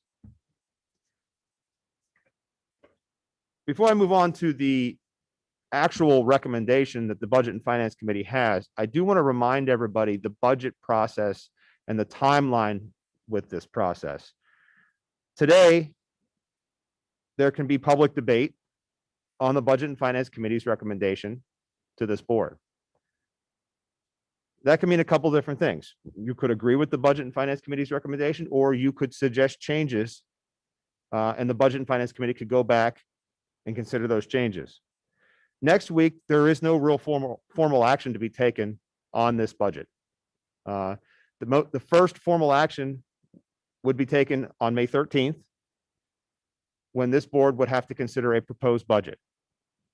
The proposed budget can be anything you want it to be. It can be funding it with fund balance. It could be funding it with a property tax increase. It could be funding it with any combination of those things, or it could be funding it with additional program cuts or staff reductions. Then following that in June, on June 3rd, there can be continued debate at that committee meeting about what this district wants the board, excuse me, what this board wants the final budget to look like and passed the following week in June. At that point, though, this board is required by law, by statutory mandate, to pass a balanced budget, which means that you'll either have to reduce expenditures, agree to use fund balance, or find some way to raise additional revenue, primarily through a property tax increase. With that being said, let me just, if you flip to the second page, let me review with you what the Budget and Finance Committee discussed last week. Thinking about that $430,000 deficit I talked to you about a moment ago, if we take $200,000 in one-time federal funds and reduce that budgetary deficit by $200,000, and I need to make sure everybody understands this. When we're talking about federal funds, there's a pot of federal funds that this district receives, approximately $550,000, that we receive on an annual recurring basis. It's for the title programs primarily, and the IDEA program. We receive those funds. We're not guaranteed to get them, but we receive them in some form or fashion every year, and we have been receiving those. Those are recurring federal funds. The coronavirus pandemic funds that we are receiving from the federal government are one-time funds that we are receiving as a pass-through from the state of Pennsylvania, and they will go away after they have been spent. We will never get them again. This has happened one other time in recent history when and I forget the name of the project, it was called the Americans Recovery and Something Act. I think you may have heard the shovel-ready jobs quote. When funding was issued to school districts and it was used to offset education subsidies by the state of Pennsylvania. And when those federal fundings were expired, it left a big gap in subsidies to school districts. And school district had used a lot of those fundings, used a lot of that funding to pay for salaries and benefits. And when that funding was gone, school district had to scramble to figure out how they were going to keep those salaries and benefits afloat. So I caution you, you may be hearing a lot about federal funding in the newspaper and on the radio. When this school district receives one-time federal funding, it is just that, one-time federal funding. Using it for anything else than for one-time expenditures would be a mistake. So with that being said, though, the Budget and Finance Committee did agree to utilize $200,000 of federal funds to offset the budget deficit in hopes of the administration seeking out efficiencies in the budget over the next couple of years. In addition, the Budget and Finance Committee has agreed to take and cut through attrition one support staff position, which will save the district approximately $43,000. That is an additional reduction in the budget deficit. And lastly, the Budget and Finance Committee has agreed to eliminate all ticket taker positions in athletic at athletic events, reducing the budget by another approximately $10,000. Once you take all of that into consideration, the adjusted deficit is $227,762. If again, for illustration purposes, we pull out the $50,000 budgetary reserve, we are left with a true deficit of $177,762. At this point, I think the Budget and Finance Committee needs the whole board to have a discussion on how to fund that deficit through a property tax increase, with the fund balance, or with additional program and staff reductions. Josh. Yes, sir. I thought we're using $200,000, but we're actually getting $700,000, correct? We're actually getting more than that. I mean, for this year, though. I'm talking for this year, according to this. Sure. Yeah, I mean, you told everybody listening that you were going to use $200,000 of a one-time federal fund, but we're actually getting $700,000. Yes. So what are we doing with that other $500,000? That could be used to fix the $170,000 some $1,000 shortfall, and then we could still have money to put in capital reserves or do something. Sure, for the again, future. Absolutely. And could See, you, that's, I think you kind of left that part out. I don't think anybody realizes that it's just not $200,000 we're getting. We're getting $700,000. actually, to be honest with you, since the pandemic started in March of 2019 until September of 2024, this district will receive $3.9 million in federal funds. Correct. That's over the next So, 2 years. I'm not hiding that at all. What I'm saying is the moment this district decides to use federal funds to plug a budget deficit, that budget deficit continues to grow behind the scenes because we're plugging it with one-time funds.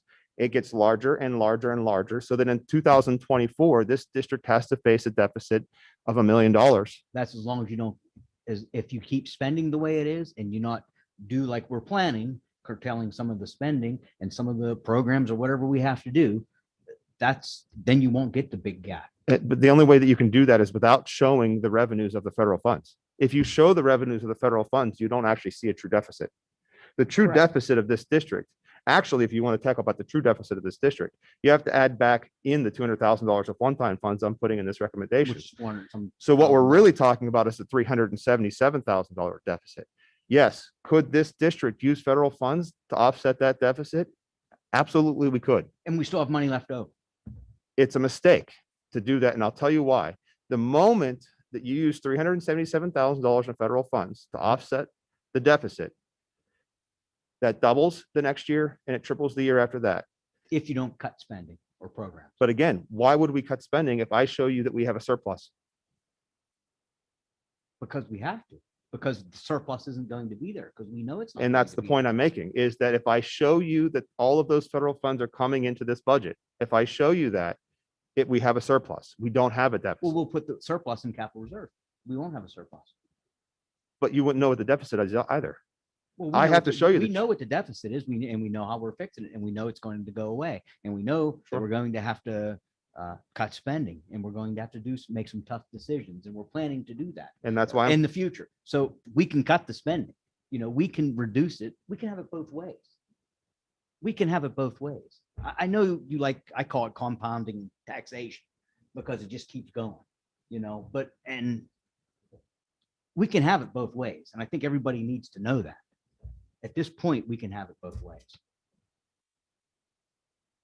I mean, I'm passionate about it, as you know. You should be. Yeah. We all should be. And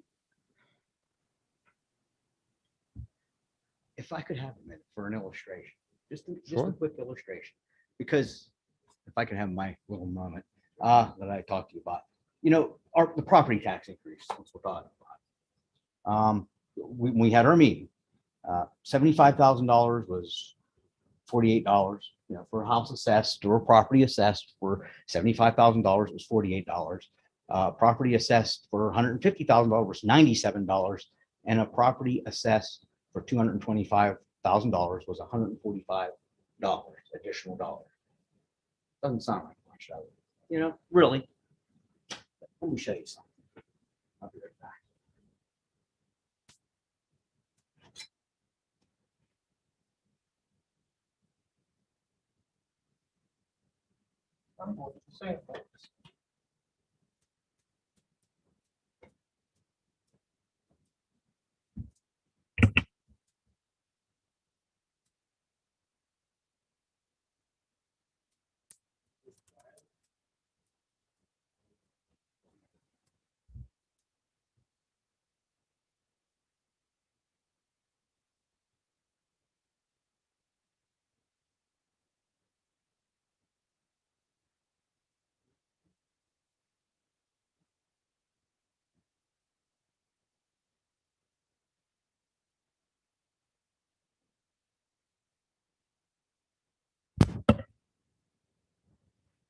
While we're waiting on Mr. Larch, is there any comments that anybody wants to make about budget?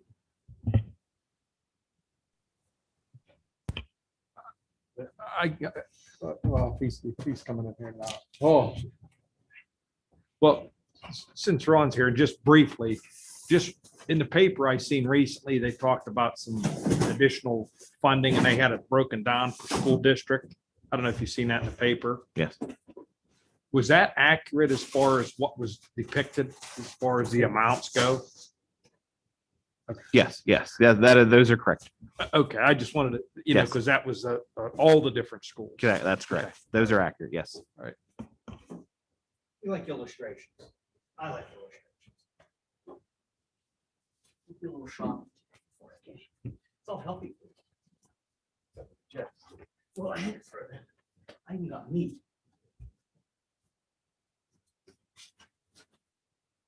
All this, okay? Up to $71 of groceries, okay? This is what we're taking of the cost. This is what we're taking from the taxpayers. And it's only half. I still got more. So it's not that, like you had made a comment, it's not a lot. You also made a comment, something about a frog in a slow boil. I know I'm in a slow boil and I don't like being a frog in a slow boil. And I am passionate about this. It still goes on. That is $71 worth of groceries that we're taking off our taxpayers when the federal government is giving us money to use, which is also the taxpayers' money. There it is, $71. It's half. That is what you're going to take out of the taxpayers. When the federal government's giving us money, and we'll have the surplus that we can spend right. And then we can make cuts too. That's what I'm trying to prove. That is what we're taking from our people. It's not just 45 bucks, $90. That is what we're taking. Along with gas and everything else that's going up. We're not taking that, of course. They still have to pay. So it's a lot of money. It's real stuff. We don't need to do it. We shouldn't do it. It's not right. Okay. Just wanted an illustration. It's not just a number. Sometimes we all get involved in these numbers and it's easy just to get lost. Oh, what's $45? Geez, I'll go somewhere and spend that. But this is half, $71. It's a lot of stuff that we're taking from our people. And then we wonder why some people need free lunches and stuff. They're taxed. I don't know. Okay. Just wanted to make a point. Well taken. Other comments about budget? Just one item. Thanks for that, Ron. I mean, wore myself out bringing it in. I was going to say, I just wanted to make sure you're okay or catch your breath. I know. But yeah, I mean, that's a good point. But I guess too, one of the things that we talked about at Budget and Finance Committee was the rate of collection has, I guess, if we compare it from last year, the year prior to the current, it actually increased. I don't know what the exact number of that is, but I mean, it's sort of astonishing in my mind whenever I heard that. So I guess, people had stepped up even in tough times. And, to Ron's point, was that a sacrifice made for that? I don't know. But I mean, that's just something as we see and we talk more about that. I think it's maybe something to consider.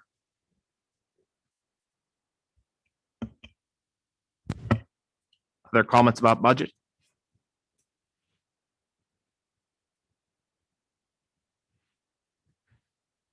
Well, just a couple of things that I would like to say as the superintendent, and by all means, you as 8 people, an additional new one that will be appointed will pass a budget.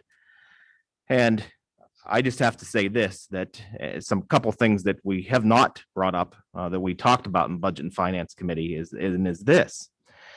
that I agree, Mr. Larch, that there are federal funds coming. And I agree with Mr. Muscatello. And I just want to explain to people that's listening what that's about, so that you have a clear understanding. By all means, the district, Mr. Muscatello, or none of us is hiding the fact of that there's federal dollars coming. Every single one of you have read the Gazette. You know what school districts are getting. One of the things that they tell us as school districts and as business managers to all school districts is this: do not use those funds to offset your budget. because sooner or later, that is going to be a cliff for you. So let me explain that to you. So I would have to agree that within a very short period of time, you have to right size your budget. And clearly, as Mr. Muscatello works through the budget, clearly is telling us that we are at a deficit of $480,000.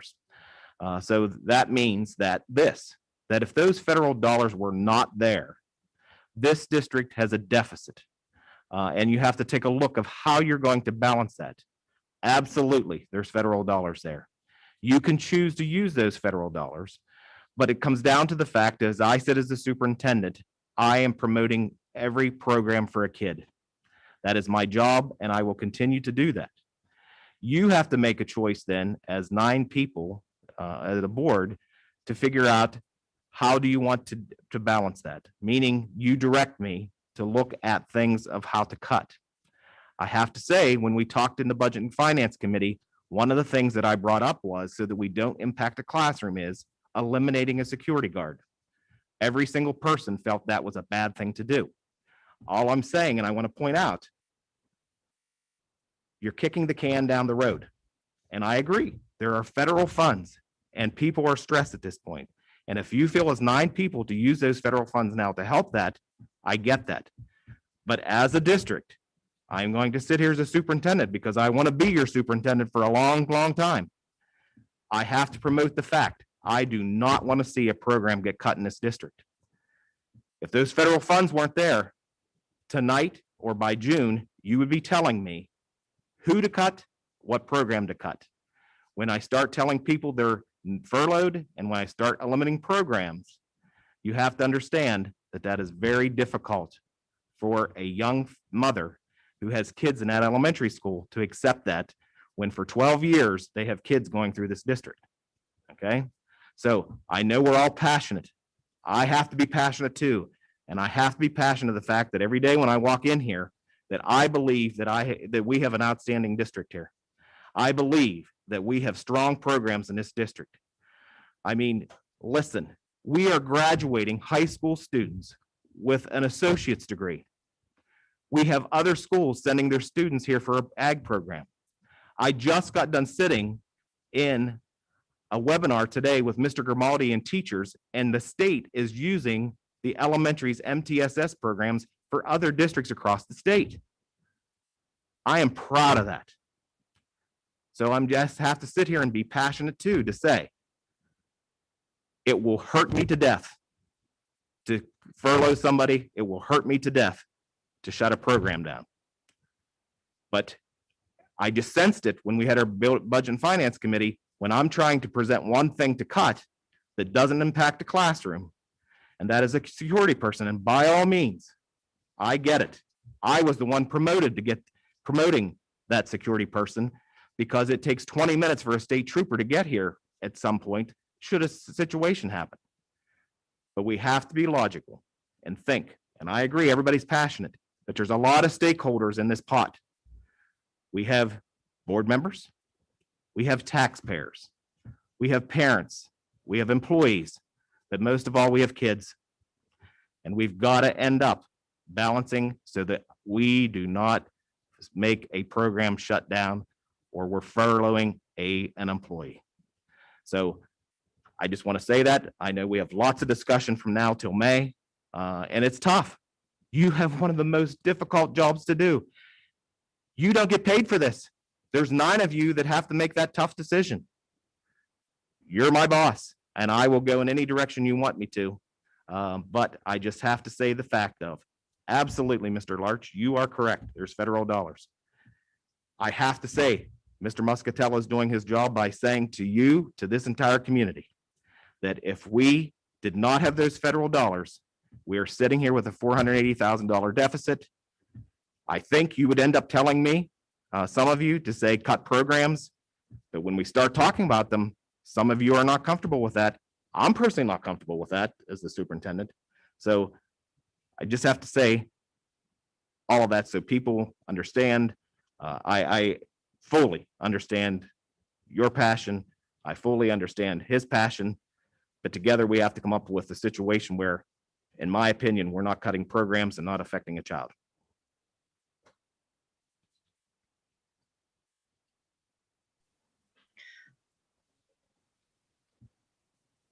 Darren, I'd like to say something. I was at the budget meeting. I'm not on the budget committee, but I was at the budget meeting. And I made my feelings known that I don't think anyone on this board wants to vote to raise taxes. I mean, I know I don't. I don't think any of you could sit there and say, yeah, I want to raise taxes. And Mr. Larch's presentation, yeah, it was effective. And I see that, I understand that. But at the same time, what Josh and Darren says is right, because the deficit won't go away. I mean, for this year, it would go away, but then next year, we're going to be faced with it again. And then what do we do? And I think for as angry as some people in the district may be that we would raise taxes, start cutting programs or furloughing teachers and staff. And I guarantee you they won't like that either, because that is hurting the education of our children. I don't want the identity of our district to be lost, because like Darren said, we have so many good things going on here at Penns Manor, so many good programs that we should be proud of, and providing a good education for our children. And we start cutting programs and cutting staff, we not only damage the quality education for our kids, but we lose our identity as a school district. I just think that would be a disaster. And I just want to add one other thing. Please, if you're listening in the community, and even you as board members, listen. If we are able to, and this is not hidden either, there's declining enrollment. And when that happens, and we can, by attrition, eliminate a position or something of that nature, you will hear it from me first. I mean, there is no way that I would, in my mind, want to run something inefficiently. I mean, clearly, Mrs. Zeglin and Mr. Grimaldi hears this from me all the time. Hey, what's the numbers in a certain grade? Because if we go below a certain number, we're down to 2 per grade. If we're above a certain number, I just don't feel comfortable as a superintendent of putting more than 24 or 25 students in a classroom. And I just could not promote that. Now, again, I have to share that with you. But if you or board members say, listen, it's that time and it's that tight, make it happen, I will make it happen. But I just have to say, if we don't have to go that direction, I just would not feel comfortable with things of that nature. That's all. I Yeah, guess I'd also one like thing to I make would a want to comment. add. Go ahead, Rich. Go ahead, Wendy. I usually don't say a whole lot, but I do want to make a comment. One of the reasons when I came on this board is because I felt that I brought a unique lens to the group. I am a taxpayer. I do live in the community. I am a parent, but I'm also an educator who gets to work inside of Penns Manor's building, as well as all other 11 districts within the intermediate unit.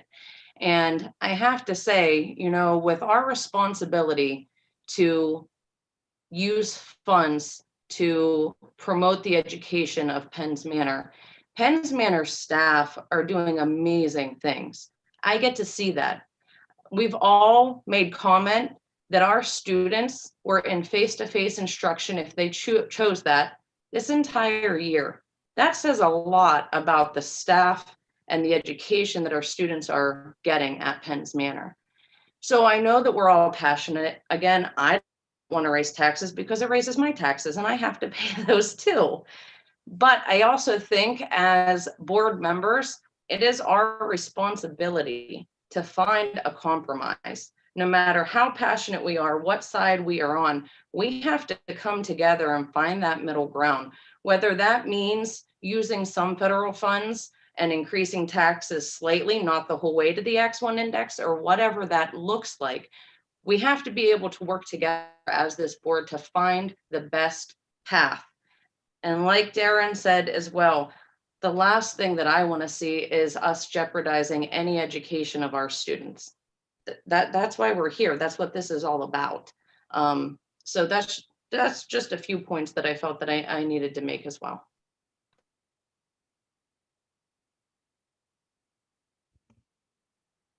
Thanks, Wendy. Just the one comment I wanted to make, because I know when we had discussions and we talked about programs and program cuts and what you do, and there was some drastic sweeps of, yes, how do we look at this? Do we look at it as a small step, or do we look at a wide sweep? But I think it would pay us, as mentioned, and we all know, as a declining enrollment occurs, it's just like anything else. When there's a lot of offerings, and I'm talking extracurricular offerings, okay? And in particular, you can start talking about sports and things like that. We have to start considering what this school district can support and extracurriculars offered, because in comparison to other schools that have enrollment that are higher than ours, there are certain activities that are extracurricular that they can offer because they have an abundance of participation. They have enough kids to interest to do that, and that drives that. So I don't know, as we start to consider these things, I don't know if we're looking so much at an educational program cut, but as a start, we might have to see if we're right sizing the sport extracurriculars that are offering based on the enrollment and participation we have at this school district. Now, there's a two-tier to that. We can look at the count of those things, and we can look at the cost associated with those things. For instance, if you talk about something that has low participation, but yet it's a minimal expense to the district compared to something else that has minimal participation that has a high expense to the district, that's a no-brainer if we're looking for the biggest bang for your buck. As far as cutting that, that's the most expensive.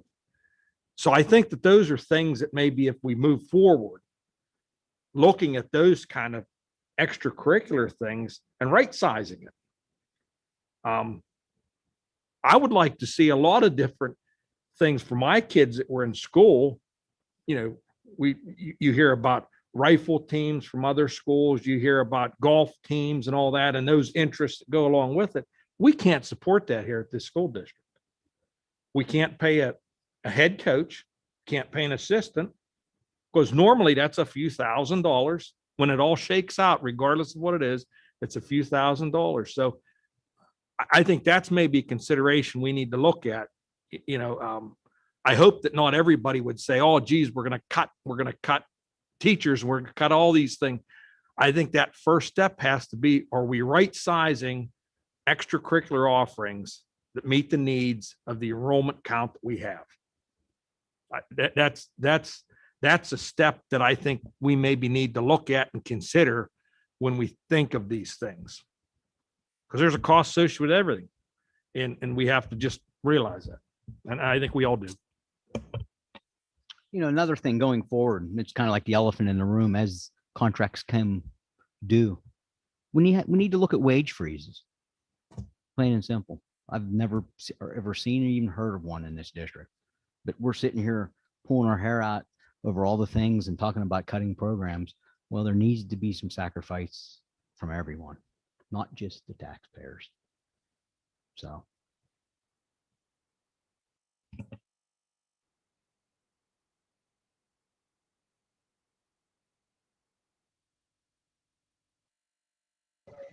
I have a question for Josh. Well, Josh, what would a partial tax increase look like? Currently the Act 1 index is 4.4% of the current millage, which would look, a full Act 1 index increase would be 0.648. So you're looking at half that being about 0.324 of a mill, which would equate to approximately $77,000 of new revenue in the current year.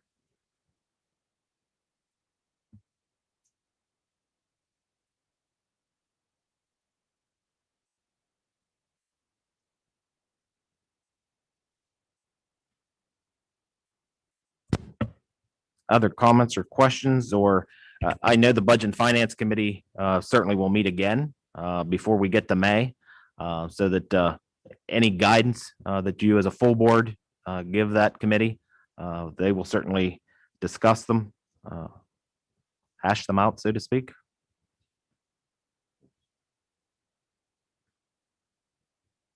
Any other guidance?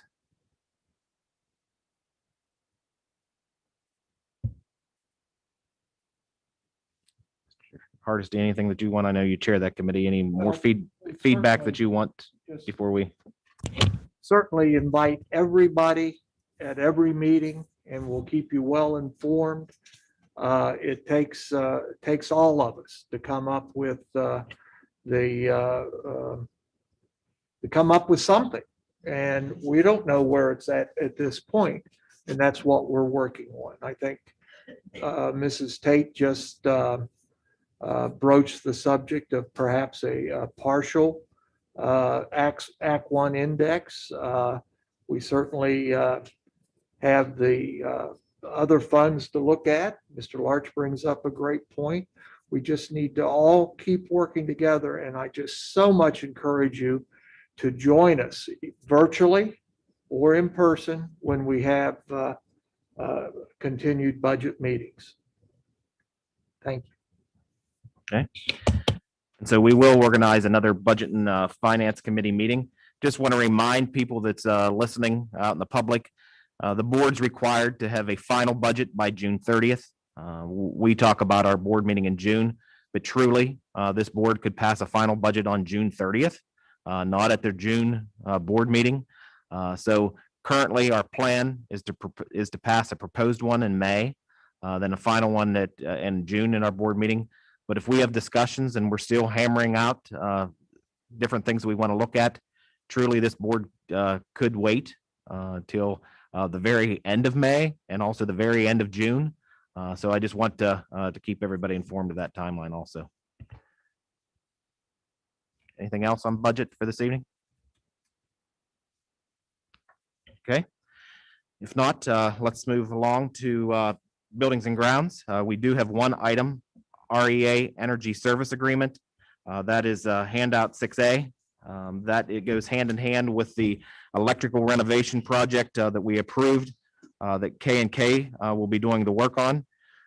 Cost for REA to do their service agreement is $23,454.02. That is higher than what we talked about a year and a half ago. That funding to pay that will come out of our general operating budget for this current school year. Any questions? Okay, if not, move along to athletics. Approve sports volunteer. We have a request from Coach Schultz to have Zach Kramer approved to assist with junior high football. Questions, comments? Moving along agenda, transportation, letter A. We do have a driver, Timothy Light, to approve or to request for you to approve next Thursday as a bus driver. Public relations, I just want to point out, I do, and I have it under correspondence, but let me go ahead and mention it now. I do have 2 thank you cards from the Belchick family, thanking the board for their sympathy and also items that were sent to them, along with just also want to mention that a scholarship in Mr. Belchick's name has been established in the foundation. Currently in that account that they will begin offering scholarships starting next school year. Right now, there's $2,720 in that account. Mr. Johnson? Yes. Something else on public relations. Sure, go ahead. We all need to recognize that tomorrow is Mr. Polinick's birthday. Well, happy birthday. I'll keep track. Congratulations. We'll make it another year. Halfway through my life. There you go. It gets closer. Okay, next agenda, Stand up. number 10, policies. Letter A, approve administrative regulation 004AR001. That is actually the method we use this evening for filling a board vacancy. So the wording that's in front of you will ask for you to approve that administrative regulation next Thursday. May I ask, I've had issue with this or getting in my head. On that, we say, I know there's a period.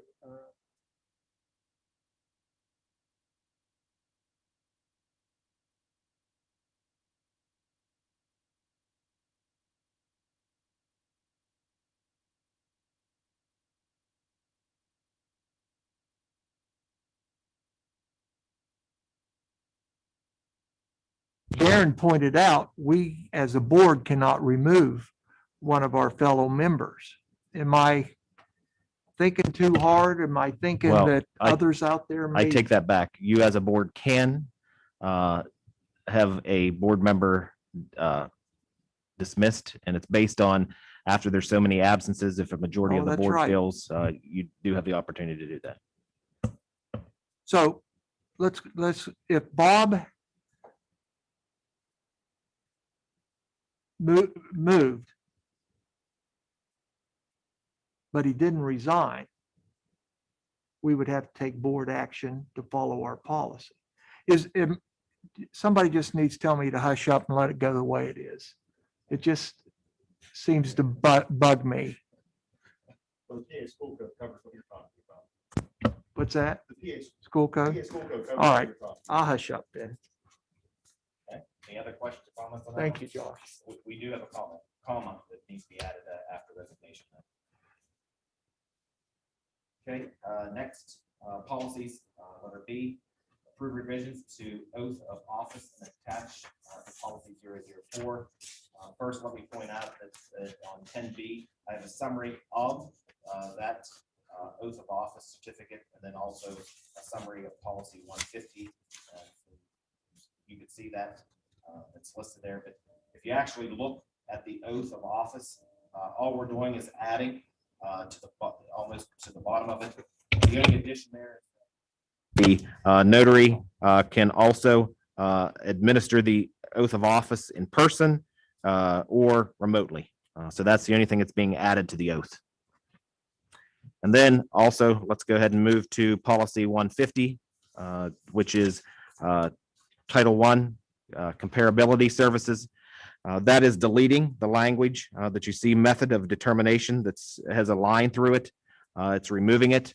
And you may be saying, well, what's that for? Well, in the past, the Title I required districts, if they have more than one building that's receiving Title I funds, they had to determine themselves and show that they were being equal between the two buildings or three buildings or however many buildings receive Title I funds. That is not in the hands of districts anymore. It's actually done online. It's determined for the district. So PSBA is recommending that that method of determination is taken away from the policy. Questions? And for us, it's no problem because we only have one building that receives Title I fund anyway. Okay, moving along, 11, correspondence. I talked about the thank you from the Belchick family. Moving to new business, letter A. We do have a request for summer salary pay for Mr. Antonazzi, and that handout is also attached to the agenda. Moving to letter B, new business, Camco Physical and Occupational Therapy 21-22 agreement. The Camco has in the past, and we're recommending to continue with Camco. These are special education students that receive these services. Cost is $62 an hour for Camco, and that is the exact hourly rate that was last year. Questions? Okay. Next, moving to letter C, and also a handout that's attached to the agenda, Canton Driving School 21-22 agreement. It is the exact same agreement that we've had for the past 2 years. I just want to point out that the cost for behind the wheel is $195 per student. We recoup $50 of a lab fee that we're permitted to charge students. So we get $50 back on the $195 that we spend. Also pointed out in the agreement that if we do need to utilize Mr. Canton in doing the classroom because of scheduling conflict, we could utilize him to also give us that service too, which would be $60 per student. And then on the back page, I do want to point out and hope we don't get there. He does have a statement in there that should gas go over $4 per gallon, that the increase per student then would be increased by $5. Questions, comments on that particular agreement?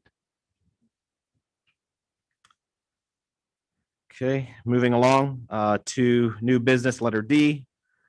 Penns Manor Area Board's nominee for Aaron IU 28, a 3-year term effective July 1. So if you take a look at that handout, it is 12D, where Aaron is notifying us that we need to nominate a board member to serve on the Aaron IU board. We'll correct this. What we've done in the past is we've actually, when we do a reorganization meeting, we've always included this in a reorganization meeting, but actually being reminded by the IU, it is actually a 3-year term. So it would go from July 1 of 21 to June 30th of 24. Mrs. Eckenrode was appointed back in our reorganization meeting. I've contacted her. She said she would continue to fill that role. And since she was appointed, unless there's other nominees. And Mrs. Eckenrode, are you still willing? I talked to you before, but are you still willing tonight to fulfill that? Yes, Darren, I If am. you're the nominee? Yes, I would be. If someone else really, really wants to do it, that would be fine with me. But if not, I'm fine with that. Okay. Questions, comments, other interest in wanting to serve on the Aaron IU board? Okay. Next, moving along, letter E, approve Penns Manor Extended School Year Program for the 2021 school year. So if you recall, the last 3 years, we've had our own extended school year program here. That is providing education to students that's determined in an IEP meeting that they would regress in their learning. So then we provide some summer support throughout the summer, which is extended school year for a learning support student. So we would have a motion next week for you to allow us to hire our own individuals in the districts to provide that service. Maximum would be $9,400. And speaking with Mr. Muscatello and the administration, part of the federal funds that we've been talking about in budget and finance is that we have to spend funds on recouping education, so to speak. So we will use those funds to pay for that. And again, maximum in the motion would read $9,400. Questions, comments? Next, under new business, letter F, you do have a handout. That's for Adobe Creative Cloud renewal. So that's a service that we have for each one of our employees. And Mr. Gramling, you can correct me on anything that I missay. So that's renewing the service for all of the use on all of our systems for each individual. Total cost is $2,485. Anything you're wanting to add to that? Okay. Every teacher has access to it, and that's the minimum.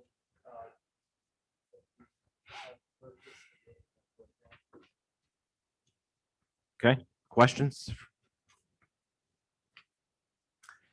Okay, under new business, moving to letter G, motion to elect Mrs. Eckenrode as Vice President of the School Board of Directors. So I just want to remind everyone and also the public, anybody that's listening. So at our last meeting, we went through and had nominations for Vice President. We also went through and voted, but right prior to that motion, we should have had a motion and a second to make all that happen. So we need to go back and correct that to make sure that we have a motion and a second to name Mrs. Eckenrode as the Vice President of the School Board of Directors. With that said, we would then have to have a motion to accept her resignation as the treasurer. And then we'll also have next week nominations for treasurer of the board and then approve a new treasurer also next week. Questions on those? And so that's letter G, H, and I under new business. Questions? Okay, and then we'll also then have the motion to appoint new board member to represent Clymer, which is letter J. Questions on that one? And then also under new business, letter K, to approve a resolution calling for charter school legislation reform. You can actually see that and it's the attachment 12K. I won't read that this evening, but we will read that in our public board meeting next week so that the public understands. And let me just point out, Again, anyone that's listening, which weighs again on these 8, soon to be 9 board members, it's very frustrating for them to make decisions. And this resolution, just let me summarize, it points out the fact that over the past 10 years, this district has spent $605 million on students that have gone out to charter schools. 605 million? 606.5 million, if I said that wrong, sorry. And this particular school year, we will be spending $660,000. So as these 8, 9 people sit here and make decisions on balancing budget, Mr. Muscatello mentioned that there was a deficit of 480,000 before we talked about anything to help solve that issue. We have 660,000 in our budget for 30 students to go to outside cyber charter schools. And again, I want to remind people in the public, we have had a school district that has had in-person instruction all year. Thanks to this board for supporting that. Thanks to the faculty and staff for making that happen. I also want to point out that we've even had the variation that students could be out in Google Classroom, which is also a middle range this year of how students could go through and obtain their education. We also have our own cyber charter school. So we have given every option that as administration we can recommend, as everything as this board can do. And I still just can't quite understand, and I'm just going to have my personal little niff at this point. I still just don't understand then why someone would make the decision to go to an outside cyber charter school when in fact, it is a fact that the academic progress of this district is stronger than any one of those cyber schools that those students are being sent to. And it's costing us $660,000.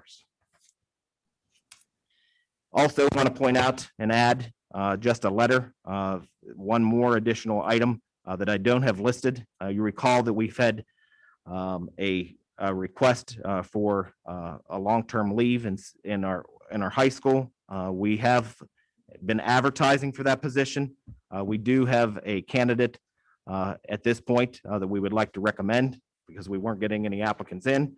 I would just like 10 seconds of executive session to indicate who that would be, and would also like to have a motion to hire that person as the long-term position in 6th grade. Mr. Johnson, Yep. back on the resolution, at the Yep. bottom of the first page, let alone the money, it kills us.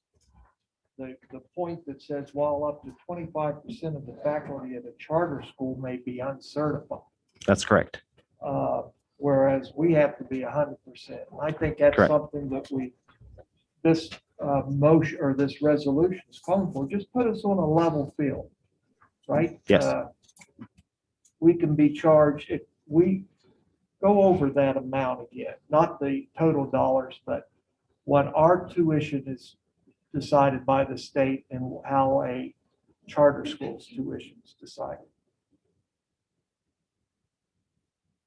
Did I ask the right? We know what our tuition is. Josh, do you Yes. have that? Yeah, I'm glad you brought it up because the system is absolutely 100% broken. Let me just remind you how a charter schools or cyber schools tuition is calculated. Each school district pays a different tuition rate to a cyber school. It is based off of the cost of that brick and mortar school, their operational cost, not the cyber school's operational costs. So, for example, a cyber school may not, in most cases, and maybe in no case, is offering a vocational education program, a fine arts program, a VOAG program.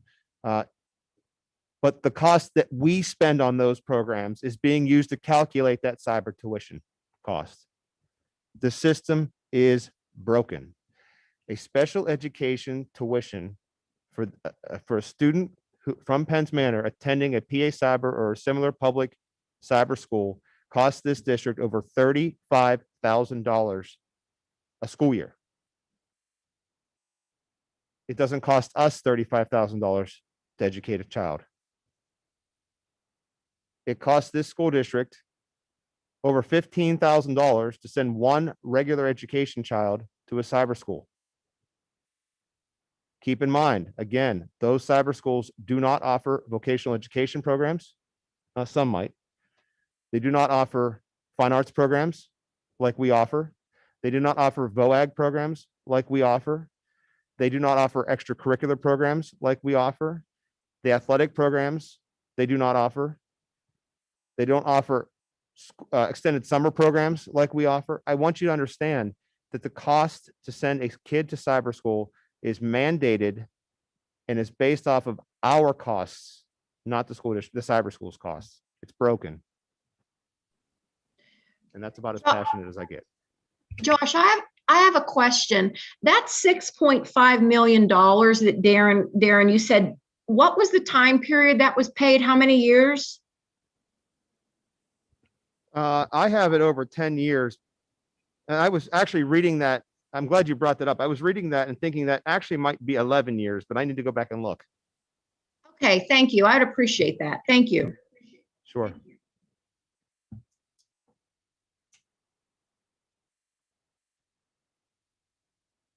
Okay, anything else for the good of the order for a public session? And again, I just need board, if you would stay on for 15 seconds in executive session. I just want to talk about the recommendation for the long-term position. Okay, thank you.